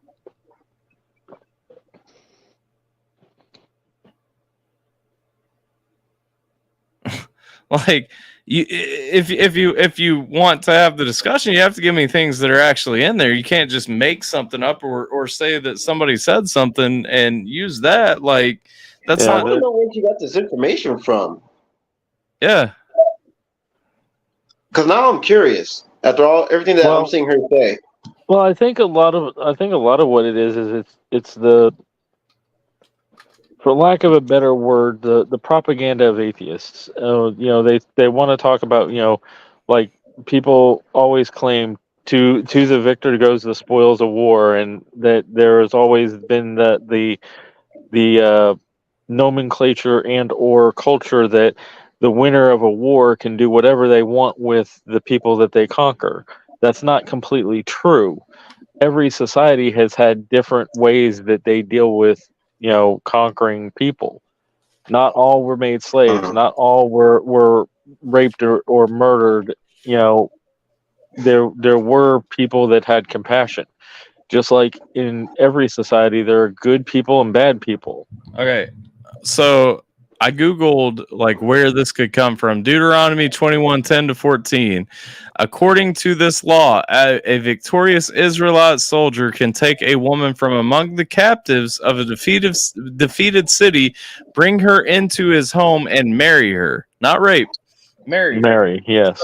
So again, and literally reading Deuteronomy 21:10. Mind you, this is one of the earliest books of the Bible.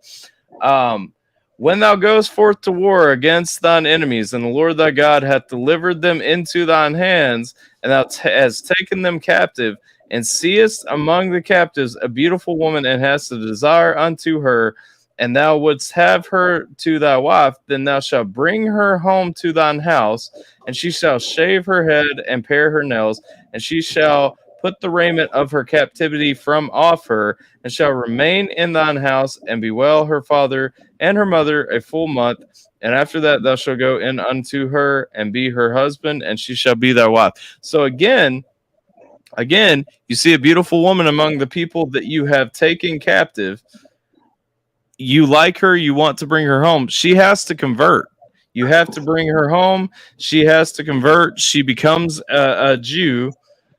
That, like, there's a whole rule. There's no rape there. You have to even wait. You can't take her right then. You have to bring her home and do right. She has to convert. She has to actually forsake where she is from to become your wife. And that's not entirely true, Mandy. Age of consent varies from state to state. Yeah, I was gonna say most states nowadays won't let you marry unless you're over 18, unless you have parental consent. Right. And then that's where age of consent comes in. In Kentucky, you can get married at 14 with parental consent. That's irrelevant. What does that have to do with anything? That has nothing to do with what I was wondering too. But again, you said you couldn't find the text. Now I found it in about 5 seconds Googling it. But again, when I found it, that is not rape. That is marriage. Yeah. Mm-hmm. Like, again, biblically, tell me where rape is okay. Biblically, tell me where forced slavery is okay. You can't. Mm-hmm. These arguments, you can throw them up. If you can't find them now, you can't believe in them, right? You can't argue in favor of them. What's rape? What is Getting married rape? at 16? With parental consent, you ask your parents if you can get married. They sign a paper saying that you can. That's not rape. That's not how rape works. That's consent. Yeah. If you don't see that as rape, what are you talking about? Which part? Yeah, I don't get it. I don't get where she's coming from. Coercion? What is coercion? Do you know how this works? Like, I've seen married couples who this happened to. It was like 14 like when I was 15, when I was in high school, there were these two guys, this guy and this girl that I was in school with. The guy was going to be homeless. He was dating this chick. They were going to live together. They wanted to do other things. The only way that her parents would let him move in and be all that was if they got married. They talked about it up front. They worked it out. They're still married to this day. And a lot of people that get married at young ages stay together. It was just they weren't comfortable having him come in their house like that. And so parents signed off and they got married. They knew that they wanted to be together. Again, that was... Yeah, if all parties are in agreement, then that's consent. Hi, Denise. I'm not seeing coercion in that. No, that's consent.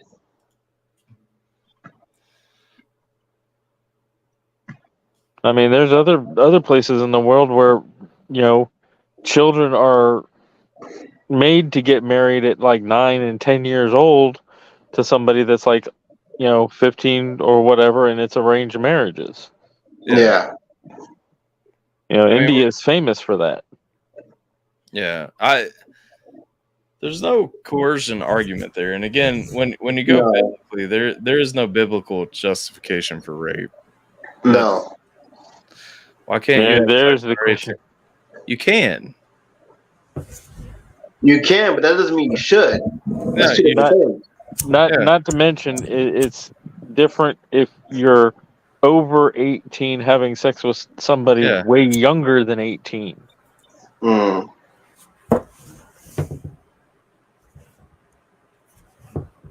When you're married, it's fine.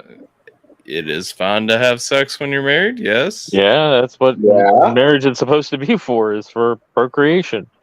Yeah, that's part of the relationship. That's part of it. Yeah, not all of it, but part of it. Right.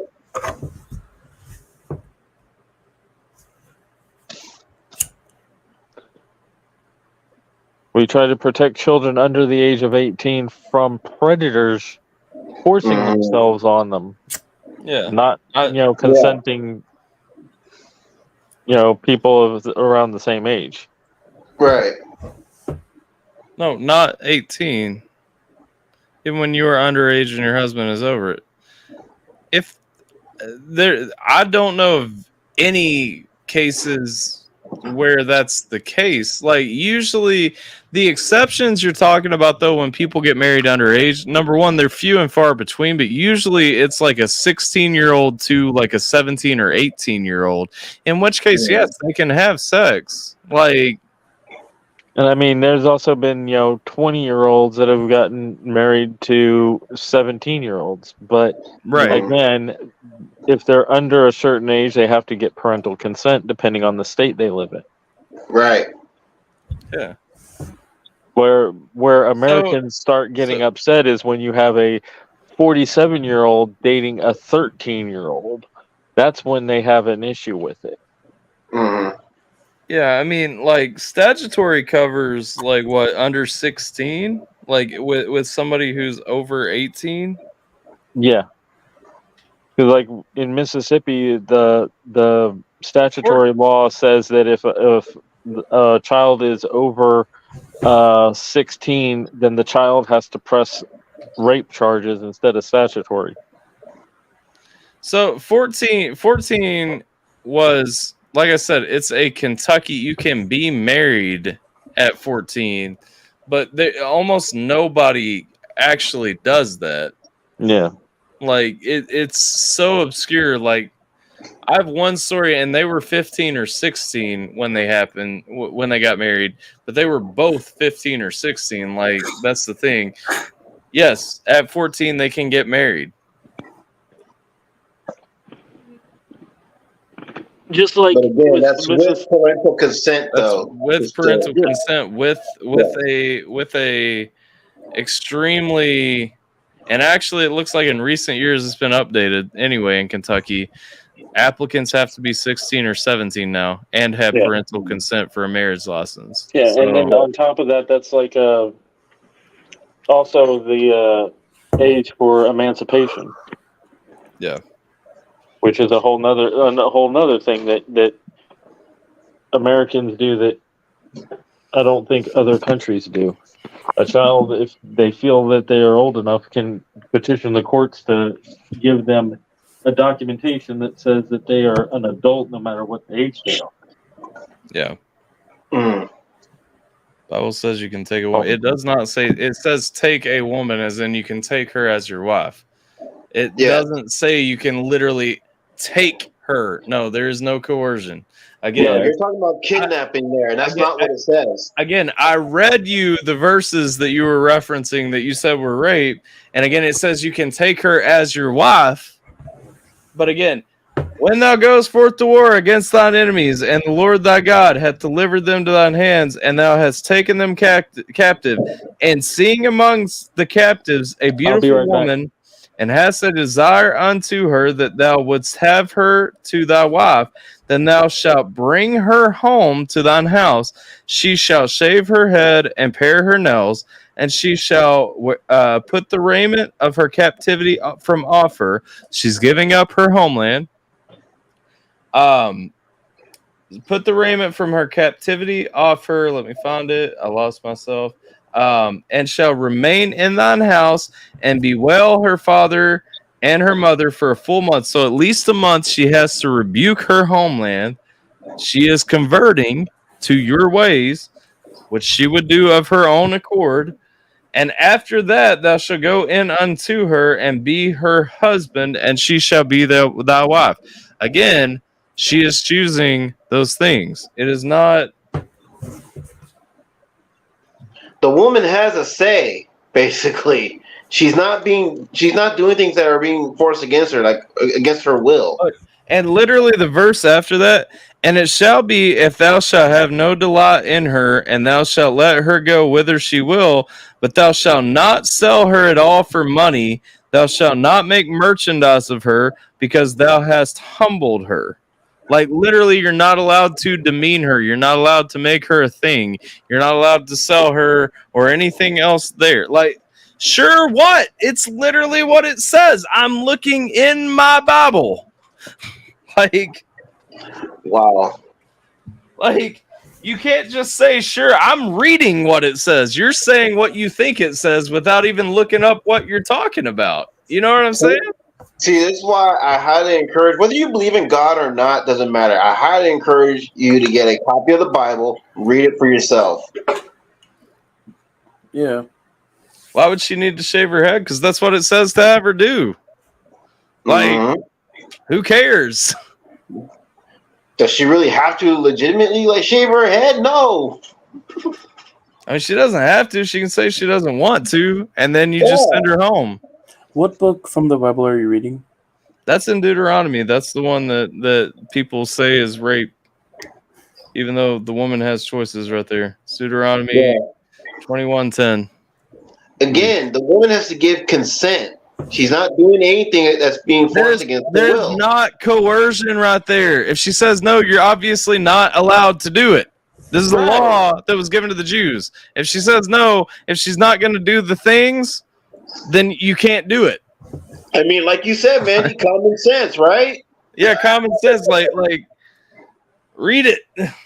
It's right there. It tells you she has a choice. It's up to her. She has a say. I've got sub notes right here because this is a study Bible. There's paragraphs down here. Literally for that piece that I just read, it says the fact that female prisoners of war would be taken as wives by Israel does not sanction the practice. The law here was designed to protect the women in such a case. She must be considered as an equal, permitted to display her humiliation by shaving her head and trimming her nails, and allowed to mourn her father and her mother a full month.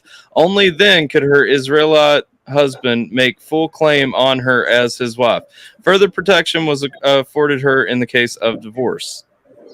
She has a choice. She has to have that choice. They are required to give her that choice and that time. Yes. And she says no to any of those things. Obviously, the man cannot take her. Full claim. Yes, full claim as your wife. Full claim, Sierra is my wife. I fully claim Sierra as my wife. And she fully claims Tyler as her husband. You can claim anything. Like, you can claim wife, husband. No, you can no. You're moving away from the argument, Jay. Don't do that. Mm. You're moving away from the argument with that. No, she is fully claimed as my wife. She is my wife. I've claimed her as my wife. She claimed me as her husband. That was what happened when we got married. Yep. Like, yes, I claimed her as my wife. And she claimed Tyler as her husband. Yes. I was just getting at the fact that, claiming does not mean that there was coercion or any kind of negative aspect. She's literally protected for a month. Like, she has to be afforded a month to think about it. Like, and be courted, basically. And she is there with him on her own free will. You shaved her while you were dating. No, that's irrelevant. She did not convert to Judaism to be with me. I'm not a Jew. Christians are different. Even though she's laying on a Jew pillow, I did not convert her to Judaism.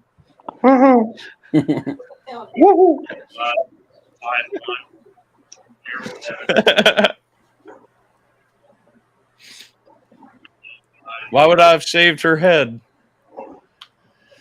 I mean, unless you're into that. Yeah, I mean, like,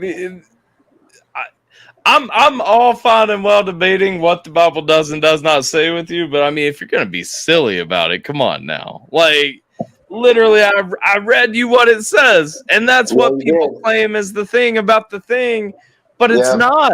It's not. It's literally telling these dudes not to take advantage of the women. Right. God doesn't like ugly. Why would he encourage men to take advantage of women? Explain that, please. Yeah. Strange as this is you, I don't believe in it at all. It's strange to me that you believe it. But no, it doesn't. That's irrelevant. What you said was that something in that was wrong when literally all of that is protecting women. It's not strange to me that you don't believe in it. It's strange to me that you're trying to turn something that is protecting the woman into something that is predating her. You know what I mean? Like that's what's strange to me. It's not strange to me that you don't believe in it. That's fine. I understand that you don't believe in it. What I don't understand is how you can take what I just read to you and turn that into a negative. Anything predatory, those are all tools of the devil, not God.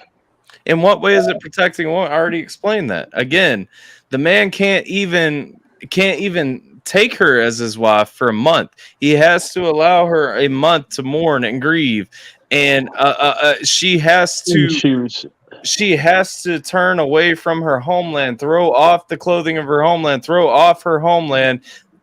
Convert. She has to convert. She has to choose that. She has to be allowed a month to walk away from that. He can't take her in the sense that he can pick her up and put her in his pocket and say she's mine now. You're taking it too literal. He can take her in the sense that I can take this as my phone when I purchase it from a store. You know what I'm saying? Like I took Sierra as my wife. You know, when you get married, they ask you, do you take Sierra Lachey to be your holy wedded wife? Yes, I do. Do you take Jeffrey Tyler Robinson to be your holy wedded husband? Yes, I do. That we took each other. You know what I'm saying? No, he can't. That is not what is written there. He cannot just pick her up and take her. Yeah. He can't just say, okay, you're right there. You're mine. No, don't fight. Let's go. He can't do that. he can take her as his wife, but she has to take him. You take But it like Andy, also back in that time frame, that no, was the way it was done. it was not. That's not what this is saying. This is saying you can take her as your wife. That doesn't mean you can take her against your will. That is not what is being said. That's not what I'm saying, Alpha. What I'm saying is back during that time, it Yeah. was you saw a woman and you said, I want to marry you and take you as my wife. I'm going to take you. But it was not forcing yourself on them. It was a courtship. You had to, make her believe that you wanted to be with her and she wanted to be with you and so on and so forth.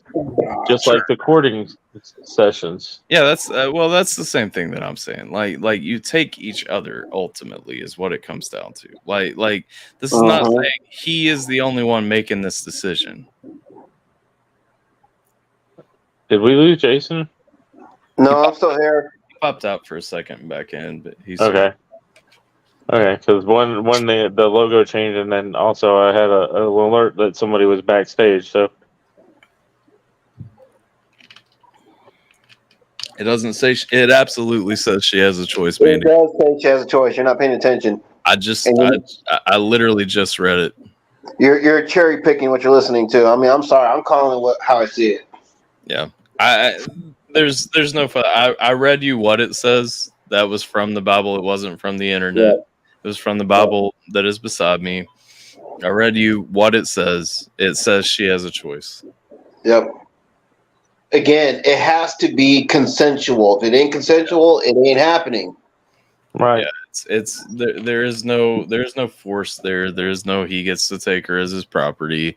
There is literally in the next piece an affording that if he doesn't want her, he has to respect her. He can't sell her. He can't merchandise her. Yeah. He has to let her go. Again, there is protection for the woman there, and that is literally this far into the Bible. It's one of the first things that's in there. You know what I'm saying? You can try to demonize it all you want. Your argument's wrong. And I'm sorry, but that's literally the black and white words that are in the Bible. You're trying to find something that's not there. It doesn't matter if it is to you. It's literally what's written. Like, that's fine, but it's written. Like, you understand, you're literally saying that what is written in here is not what the Bible says when it's literally what's written in the Bible. You can interpret it however you want, but that doesn't make your interpretation. Convert in itself says it all. Yeah, you have to convert. Just like if America got dominated by Canada tomorrow, we would have to convert to social medicine and Canadianism, like it's, you have to convert to the people who take you over. You have to convert to the family that you join. You have to convert to whatever. That's how the world works. You have to, if I go to join a Jewish family, I have to convert to be in a Jewish family. I don't have. I love how Springer kicks me out when I'm trying to make a point. So no choice. That's not true. You have the choice of saying no. Yeah, and it's the same thing with a lot of religions, Jewish, Christian, and so on. They don't want you to be married to somebody that's not the same religion, so they ask you to have the person convert. Now, in modern times, a lot of the Christian religions have come to the realization that that's not necessarily going to happen, so they allow you to marry outside of your religion. Well, Christianity's always allowed you to. It just says you shouldn't be married to someone who's not equally yoked, which is somebody who has an equal faith. As far as like Islam and Judaism are the two that really deal with conversion, and they both still very much they both still very much encourage you to have the person that you are marrying convert, and that's whether you're a man marrying a non-Jew or a woman marrying a non-Jew. It doesn't matter. whoever you're marrying should convert to Judaism. No, I Under remember. I Jewish- remember growing up that there was a lot of religions other than just the Jewish and Muslims that did not want you marrying outside of your religion. Baptists didn't want to That's not marry true. outside of Baptists, and That's not true. Catholics were the same way. 100%. That is not true. When I was younger, that no, was actually that was never what people true were taught. for Protestant denominations, because Protestant denominations still fall under the Christian religion. Do they encourage you to marry someone who is equally yoked? Yes, that is biblical, and that is what each denomination of Christianity will teach you. However, they will not tell you that you can't marry a non-Baptist. Now, will Baptists tell you that you shouldn't marry a non-Baptist? Sure. Okay. Let me clarify. There were parents of children telling their children they could not marry somebody that was not of their religion. Absolutely. There are black parents who say that you can't marry non-black people. There are white parents That's what who I say was you can't marry referring to. non-white people. Like all of that That's what I was is- referring to. Yeah. That's different though. That's not a doctrinal teaching from the church. That's just people trying to tell their kids to stay in the a lot of those parents were telling their children that that's what their religion was telling them, that you cannot marry somebody. That means they weaponize their religion to scare them out of marrying someone outside of those who they people are. are liars and bad people. That's they are. irrelevant. Sure. Yeah. But yeah, no, I mean, again, I think Sierra's went ahead and ran to bed on me, which we've been running almost 2.5 hours now. Yeah, besides your 3 or 4 hour live you did before this. 5.5. Yeah, I wasn't sure, but yeah, I knew it was a long. You guys and I see just didn't know how long. Elvira is rolling around on her back right here. Aww. But Bro, yeah, just let me know when you got the vocal stem ready to go for the story. Yep, I will. I gotta probably get some sleep though. Like I said, Sarah left me. All I need is just for you to record the lines, email them to me, I'll take care of the rest. Okay. I got you. But y'all have a good night. I'm gonna go ahead and jump out. And this has been the ATRL After Party Bible Study. It happens the way it happens, y'all. This is true. I wouldn't have it any other way. I'll catch you guys later. See you. Have a good night. See you guys later. And then there were 3 ish. I don't know. Depends on how well StreamYard treats me. They don't kick me out again. Right. I feel you. Yeah. Woo! Well, that was fun. Yep. Yeah, it was something. I mean, you were quiet most of the time, Jim, in there. I didn't have a lot to add, actually. I feel you. I was just listening. I was quiet for the most part myself, too. Jiminer is the one to be afraid of because he is the quietest one on this panel. And you know what they say about the quietest one in the room? That's the one to look out for because they're always watching, listening, observing. Yep. I mean, true, but like, you know, Jay, I've told Jay that about like, you know, like Jiminator, I'm not saying that's a bad thing necessarily. No, I know. I'm just saying that the reason I don't have a lot to add is because, like, you know, because you're learning. Most of my Christian beliefs do coincide with Tyler's. But my differences, the things I disagree with, whatever, I try to keep those mostly to myself, and I just appreciate the conversation. Well, in order for the conversation to continue, your insight would be greatly appreciated. Well, in this case, I didn't really have anything. I was just listening.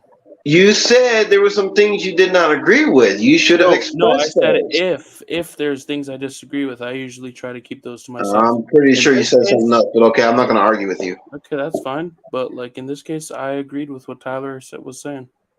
All right. Everything. Okay. Say so. I mean, this will be posted, so we can always watch it back. For sure. Yeah. The point Yeah, of discussion exactly. is to have conversation. Yeah, to get everyone's input, to get everyone's perspective, because it carries the conversation over and it makes it more interesting when you get more than one or two perspectives.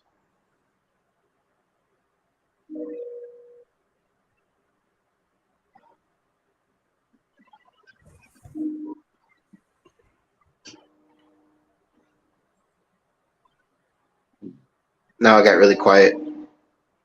I was reading Alpha's response. See, Jiminator. No, I See was what you saying. did?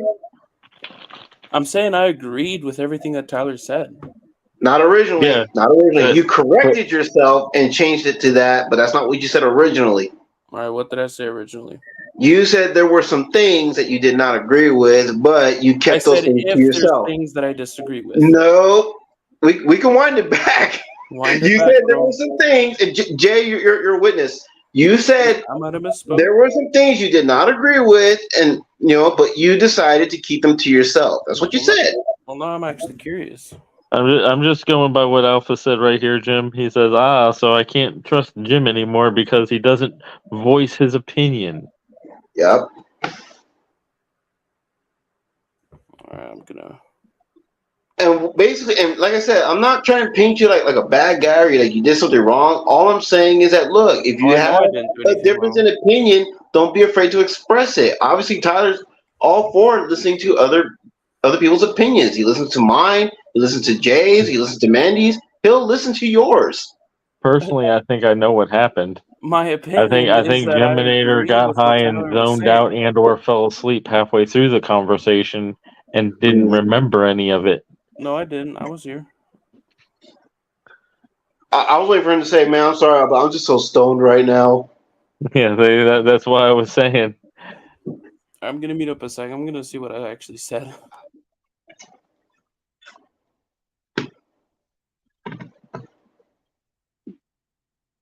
Like grow a pair of Jim and Thank you, their Mandy. opinions. Thank you. I agree with that. Wholeheartedly, I agree, 100%.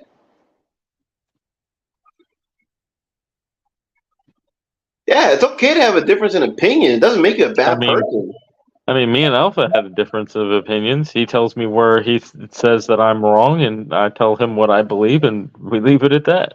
Yeah, and me and him, we've had our differences in opinions too before in the past, but as you see, like I said, we still talk to each other this very day. We're working on projects together. I mean, we're still tight as ever. Yeah.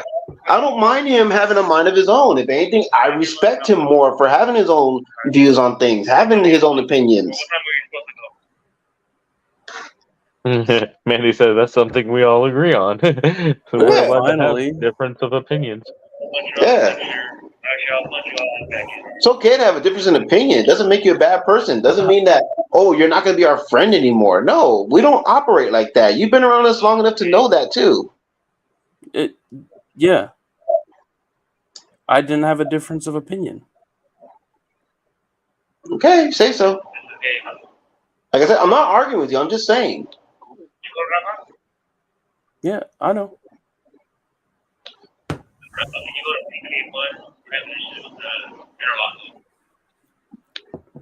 And it's also okay if you're quiet because you zone out. Yeah. You just have to be honest and say, "Oh, sorry, I zoned out." Yeah. There's nothing wrong with that. If it's a topic you're not really interested in, that's okay. Night, Mandy. Have a good one. Night, Mandy. Have a good night, Mandy. I told Tyler too, I don't really like talking about religious stuff that much, but I do find it fascinating, to listen to. So that's why I clam up and listen. And if I have any insights, I'll share my insights.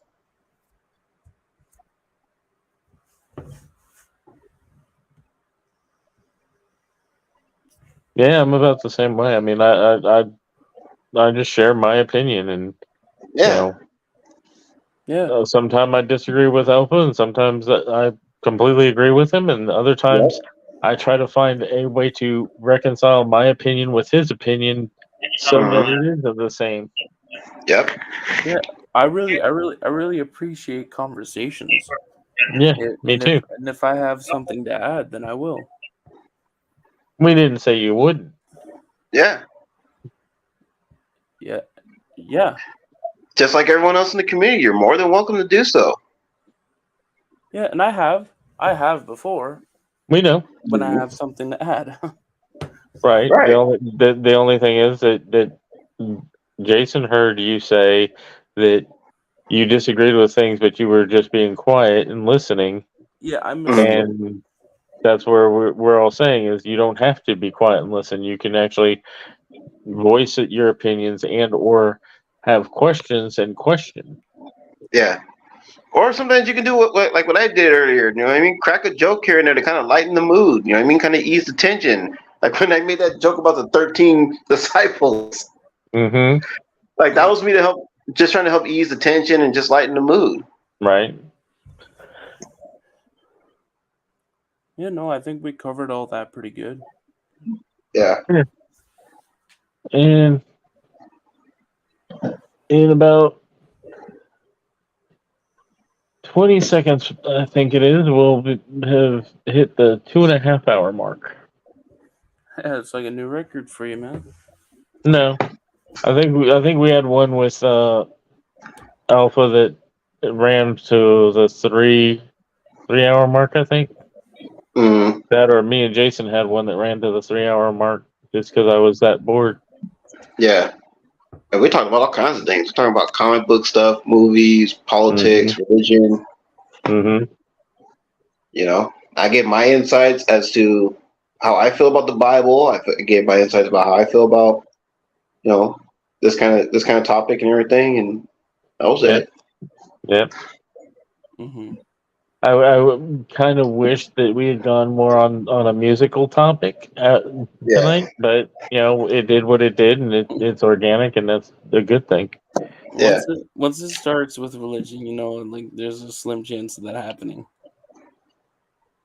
I mean, as long as people are enjoying the conversation, I don't care. Yeah.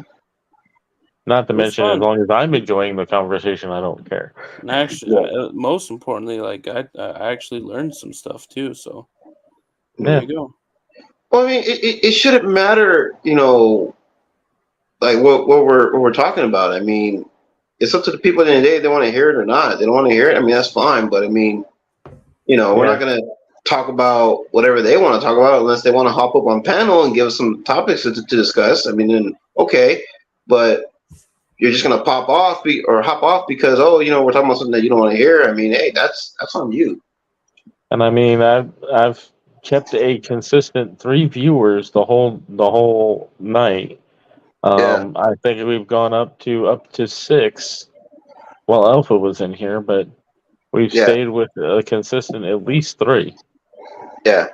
Like I said, it's nothing against the topic of religion, beliefs, and whatnot. It's just like I said, I don't know well enough to really give a full-fledged opinion. There's some things here and there that I can speak to, that I am Yeah. somewhat knowledge of, so I will share my insights, when I'm able to. But then I find that for me personally, because again, I'm not that well educated on it.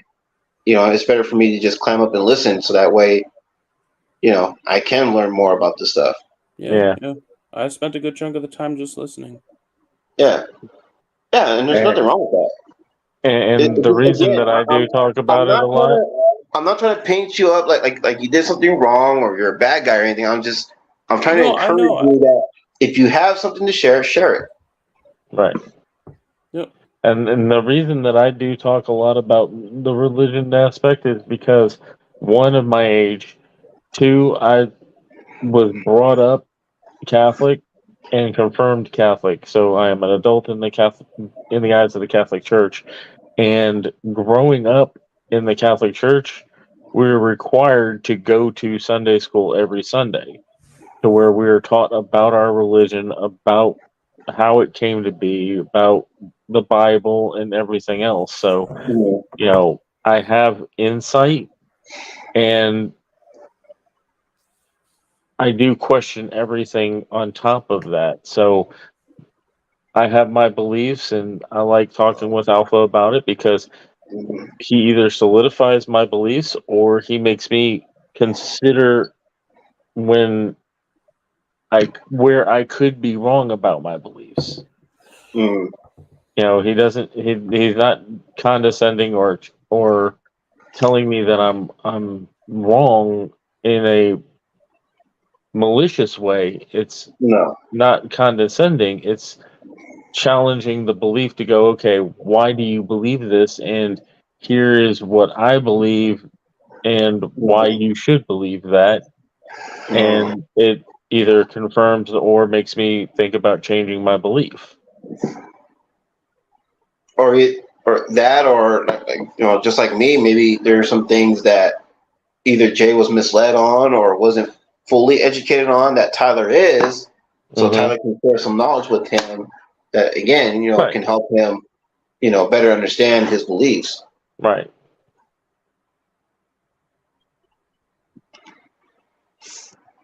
And then that's again, conversation fascinates me. I love having conversations with people because one, I get to know them better, and two, they get to know me better to where, conversation leads to understanding, and you can understand each other better to know, Well, not okay, only that, but what topics can you talk about?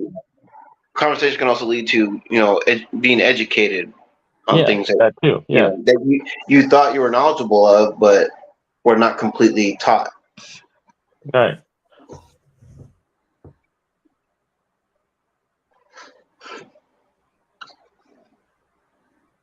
Yeah, exactly. And just because you don't have knowledge about something or you were taught different doesn't mean it's wrong either. Right. Well, it depends on where you get your knowledge from. That's the thing about certain topics, certain subjects. Right.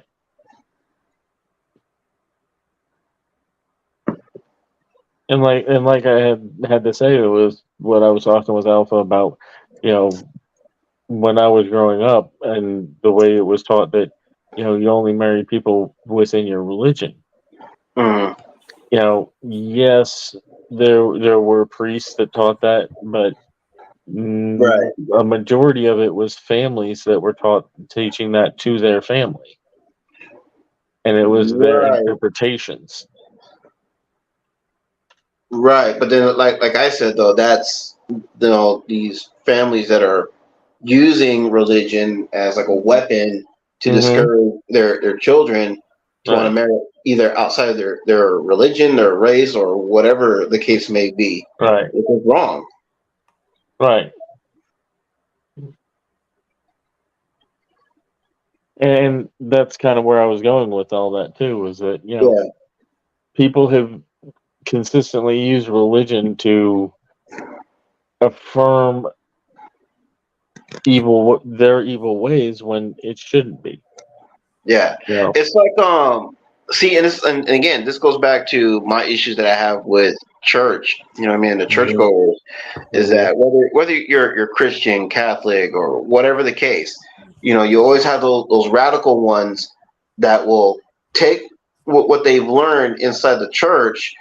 And then and maybe they don't realize it, but they're weaponizing the religion towards someone that to try to pump fear into them, like, oh, stop listening to this kind of music, stop watching these kind of movies or whatever, because God don't like ugly, you're gonna go to hell and all this and that. And it's like, I'm pretty sure it doesn't work that way, and you just weaponize, the word of God against me in a situation that doesn't really call for it. Yeah, and honestly, not to talk derogatory about anybody, but to me, that's the way I saw being taught. The way the Puritans that came over to America from England was they were teaching that God, you're supposed to fear God, that you had to, that only a select few are getting into heaven, that 99% of the world was not getting into heaven. So you had to be extra special to get into heaven and do all these special extra things that Yeah, are not even mentioned in the Bible. yeah. I remember growing up. Yeah, And- my mom would always, say, "Oh, God's gonna punish you for this. God's gonna punish you for that," and it's like, and it was so horrible to hear, like, "Oh, God's gonna do these mean things to you," because then it made me like not want to learn about God, or you know what I mean, and not like Mhm. God, as I was growing up, Right. because it's like, why is he like so mean and all this and that? But it's like the older I got, and the more knowledge that I was able to obtain from outside of my household, what I mean, Right. the more I understood, like, oh, okay, so I understand, I get it. He's like the father in the home. He punishes you when you do something wrong, but then he rewards you though when you do something right. So I was like, Yeah. all right, Yeah, okay, and I understand now. that's kind of what I try to get across to Alpha that I don't think I get across completely is that it's always said that God is a father and a father Mhm. figure. Right, So yes, God will punish when you do something wrong, right, but he's not constantly punishing you all the time for everything that you do. It's right, only when you're doing wrong, and right, that you that he does show love and compassion and everything else. right. Which leads to me believing that, well, I should only fear God if I know I've done something wrong, or if I'm in the wrong, for something. And if I'm not, then it's all love and respect towards my Heavenly Father. And see, there it goes again. Is that yes, he is the father, not just a father figure, but Right, in terms of explaining how I think and feel, that's a way to say it to people to understand. right. And again, with what I'm saying, as far as like, my belief towards Him, that's just my way of just trying to like understand how He operates. Whether it's right or wrong, that's just, again, how I look at it.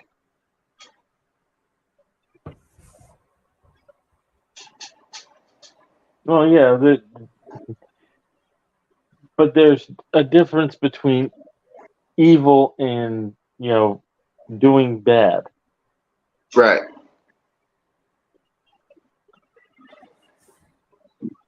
Because Alpha had said uh, he's not a father figure; he's the father, and he is right, consistently punishing. God is the definition of good. God is incapable right, of not opposing right. evil He's perfect. and would be contrary to the nature of God not to punish evil. Right. No, I So, get it. you know,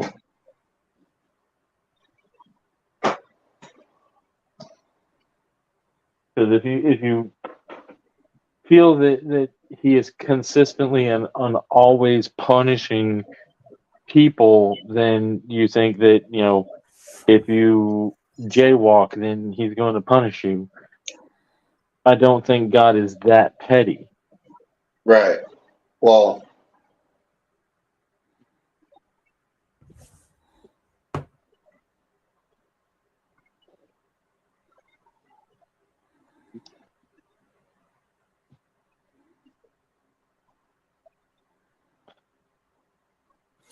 Something that kind of comforted me. When I was a little kid, I used to be really scared of thunder.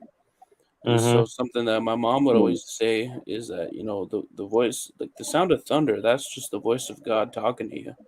And that was something that just sort of soothed me, made me feel more at ease, knowing that God was with me. That always helped. I still sort of think about it like that sometimes. uh-oh. Like it'll be Yeah, thundering we and got, we I'll, got a situation in the chat. what's up? We got a Yeah, little debate in the chat. Alpha and Uh, Mandy are still going at it in the chat. Like I said, whether you believe in God or not, pick up the book, read it.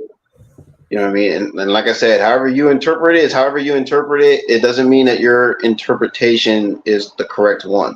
I'm just saying. Everyone is on their own has their own relationship with God, and we're not the judge, you know. Yep. It is what it is.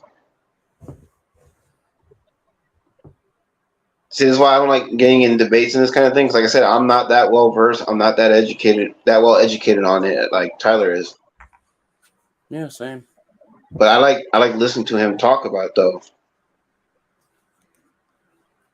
Well, to me, like I said, He's got a much nicer way of everybody doing has their it. own personal belief system, Mm. and to tell somebody that they are wrong in their belief system, to me, is wrong. You shouldn't be Right. telling somebody that they are wrong in what they believe. If they believe in the Bible, in Jesus, then you really shouldn't be preaching at them because they are Right. already on your side. If Right. they are Well, doing bad and sinning, then yes, you should be pointing out sin. yeah.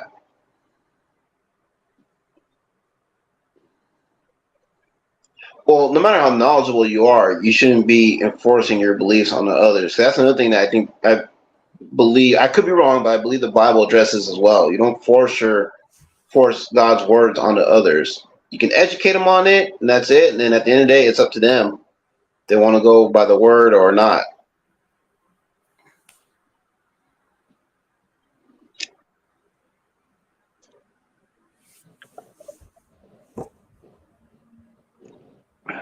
And Europe doesn't reject God. Italy is where the Pope is, and that's, there's Yeah, Catholics and Christians and yeah, Baptists and Lutherans all over Europe, as yeah. well as Greek Orthodox, Yeah, Europe which does Tyler not. never ever even got into because that's a whole other story of the Greek Orthodox. Yeah, Europe has never denounced God, nor does it reject God ever. No, if anything, more some of the countries there are more so religious than others.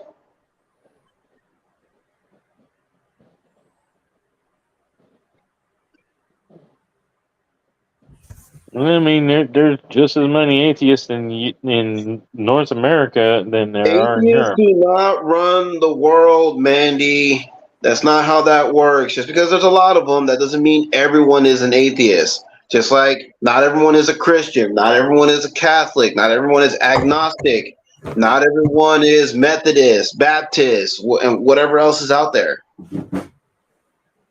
It doesn't work that way.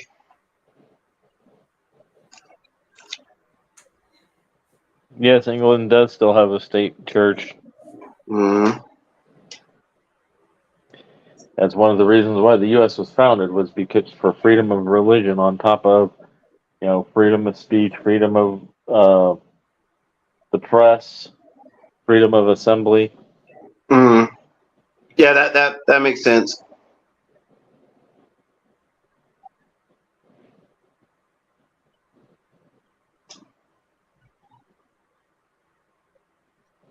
Yeah, but the same point can be made about other groups as well. There's a growing number of Christians as well, a growing number of Catholics, growing number of Methodists. Tyler brings up a good point. Islam is growing faster in Europe than any religion, including atheism. Yeah, but I mean, with all these different religions out there, I mean, they're all growing.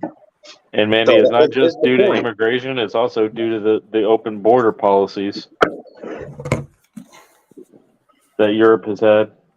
Mm. Which is a dumb policy. Your border should be closed. And if you want to look into it, I think Italy, France, and Spain have the largest number of Christian churches within them. Actually, I heard not too long ago that Holland, they have a very strict policy when it comes to immigration. All their borders are closed.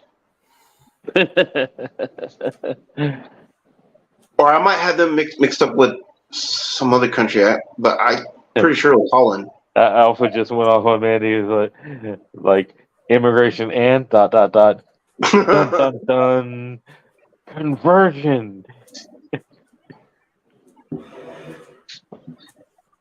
Hey man, you see, that's just what's wrong with religion. There's nothing wrong with religion. I mean, we're all entitled at the end of the day to believe in whatever we want. I respect other people's views and beliefs. Believe in whatever you want.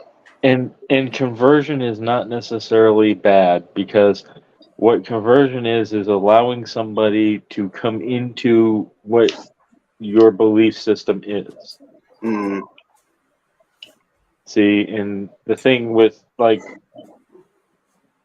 the Muslim religion, or a version of the Muslim religion that's radical, is you're not allowed to convert into their religion. Everybody that isn't born into it is automatically an infidel that needs to be eradicated. No, And wait, again, I'm saying that's the extremist version. There are the regular versions that, preach love and understanding just like Christians do. But there are bad people in all walks of life, including religion. Mm-hmm. Yep.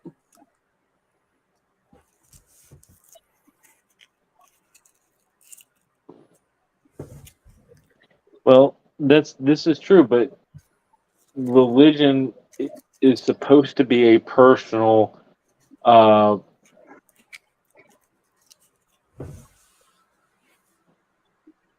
trying to get the words here. It's supposed to be your personal relationship with God, is Yeah, what religion should be.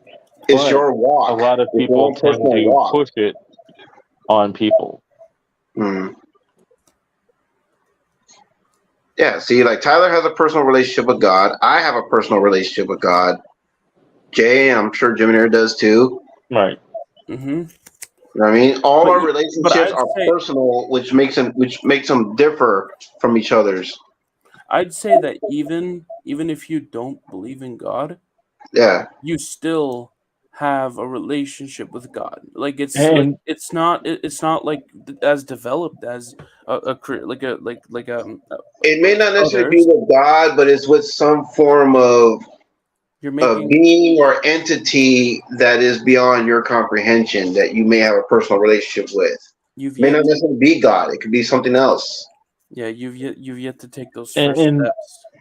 and Alpha makes a good point there. All of these conversations about religion, Alpha never once initiated the conversation. That's true. That is true. It's been others of us that have brought up the conversation and Right. had been talking with us about it. Right.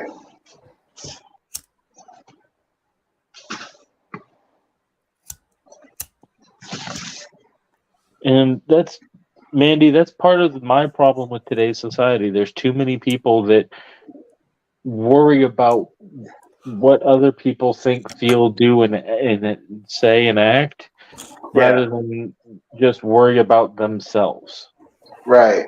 Like what other people choose to believe, that should have no effect on you as an individual whatsoever. Because nobody's telling you what you can and can't believe. Nobody's telling you how to live your life. You're free to do whatever you want. You're free to live your life however you choose. So who cares what other people think? Exactly, and that's the beauty of the world and of living in America, is that we have that right to do and say and think and feel what we want. Mm-hmm. Night, Alpha. Catch you later, Brody.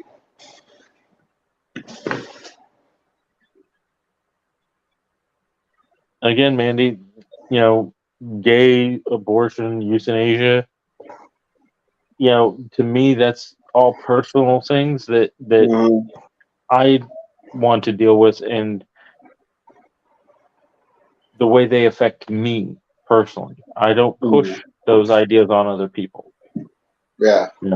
I have no problem with, anybody and what they think, feel, believe, or do. I Right. have a problem with when they push it on me. Yeah.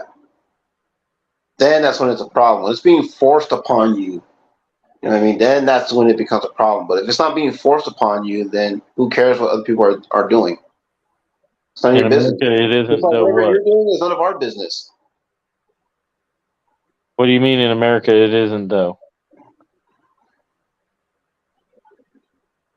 Those parts, of life are affected by religion in America. It isn't, though. Well, America was Abortion is found not on Christian illegal. beliefs, though. Abortion is not illegal. They repealed Roe versus Wade from law, so That depends on the women state. can still get abortions. It just depends on what the laws are of the individual state. Yeah, it varies from state to state on how the abortion laws work. And as far as I know, there's only a handful of states that have made it illegal to have abortions. Yeah. And most of them only made abortions illegal for just no reason. If there's danger to the child or the danger to the mother, they're still allowed to do abortions. Mm. And this is why people should practice safe sex. Tell your man to wrap his dick up. You know what I mean? Take the pill. Do whatever you gotta do. So many forms of birth control out there, readily available, easily affordable.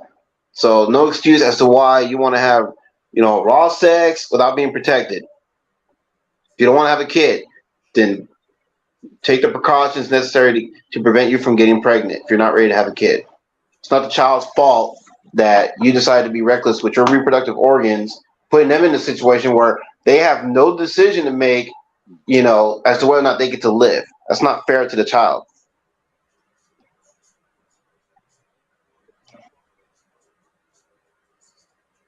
Yeah, and like I said, there's only a handful of states in the U.S. that have made abortion illegal, and none of those states have made it illegal or given penalties for an abortion that directly affects the mother's life or the infant's life. Mm-hmm.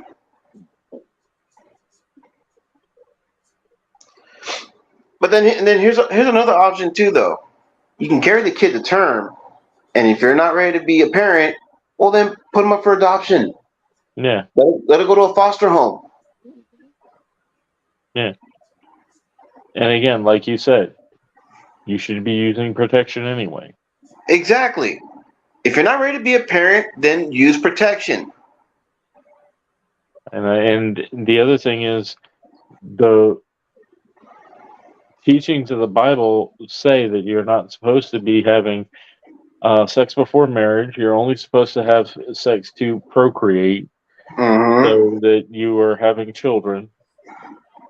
And that's it. That's all sex is supposed to be for. It's not supposed to be for enjoyment. Right. Is it enjoyable? Yes, nobody argues that. Right. But it's something that you're supposed to have responsibility with and be responsible with. Yep. If you're having raw unprotected sex with no also preventive measures, then that means that you are ready for whatever consequences comes from your intimacy. And Mandy, that it says in the Bible that that a man is not supposed to spill his seed on the ground. Mm-hmm. So yes, you're not supposed to jerk off.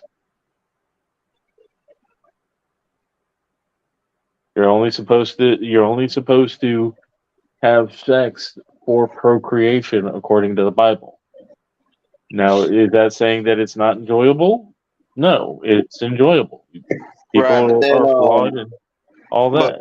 But for medical purposes, though, if you don't ejaculate, though, you can cause a buildup. Right, but again, that the time when the Bible was written, they had shorter lifespans and or were being married at a younger age than they are now, so they didn't have to worry about that as much as we do today. Right. With where we are today, though, I mean, a man has to be relieved, just like a woman has to be relieved. Otherwise, they can cause a buildup, and it can cause serious complications. Right. Yeah, and they also didn't have the medical knowledge that they had back then that they have nowadays. They were nowhere near as advanced as we are now. Right. Yeah, no, it's easy to see how like far society is fucking collapsed since the dawn of media. Like Mm, now everyone's like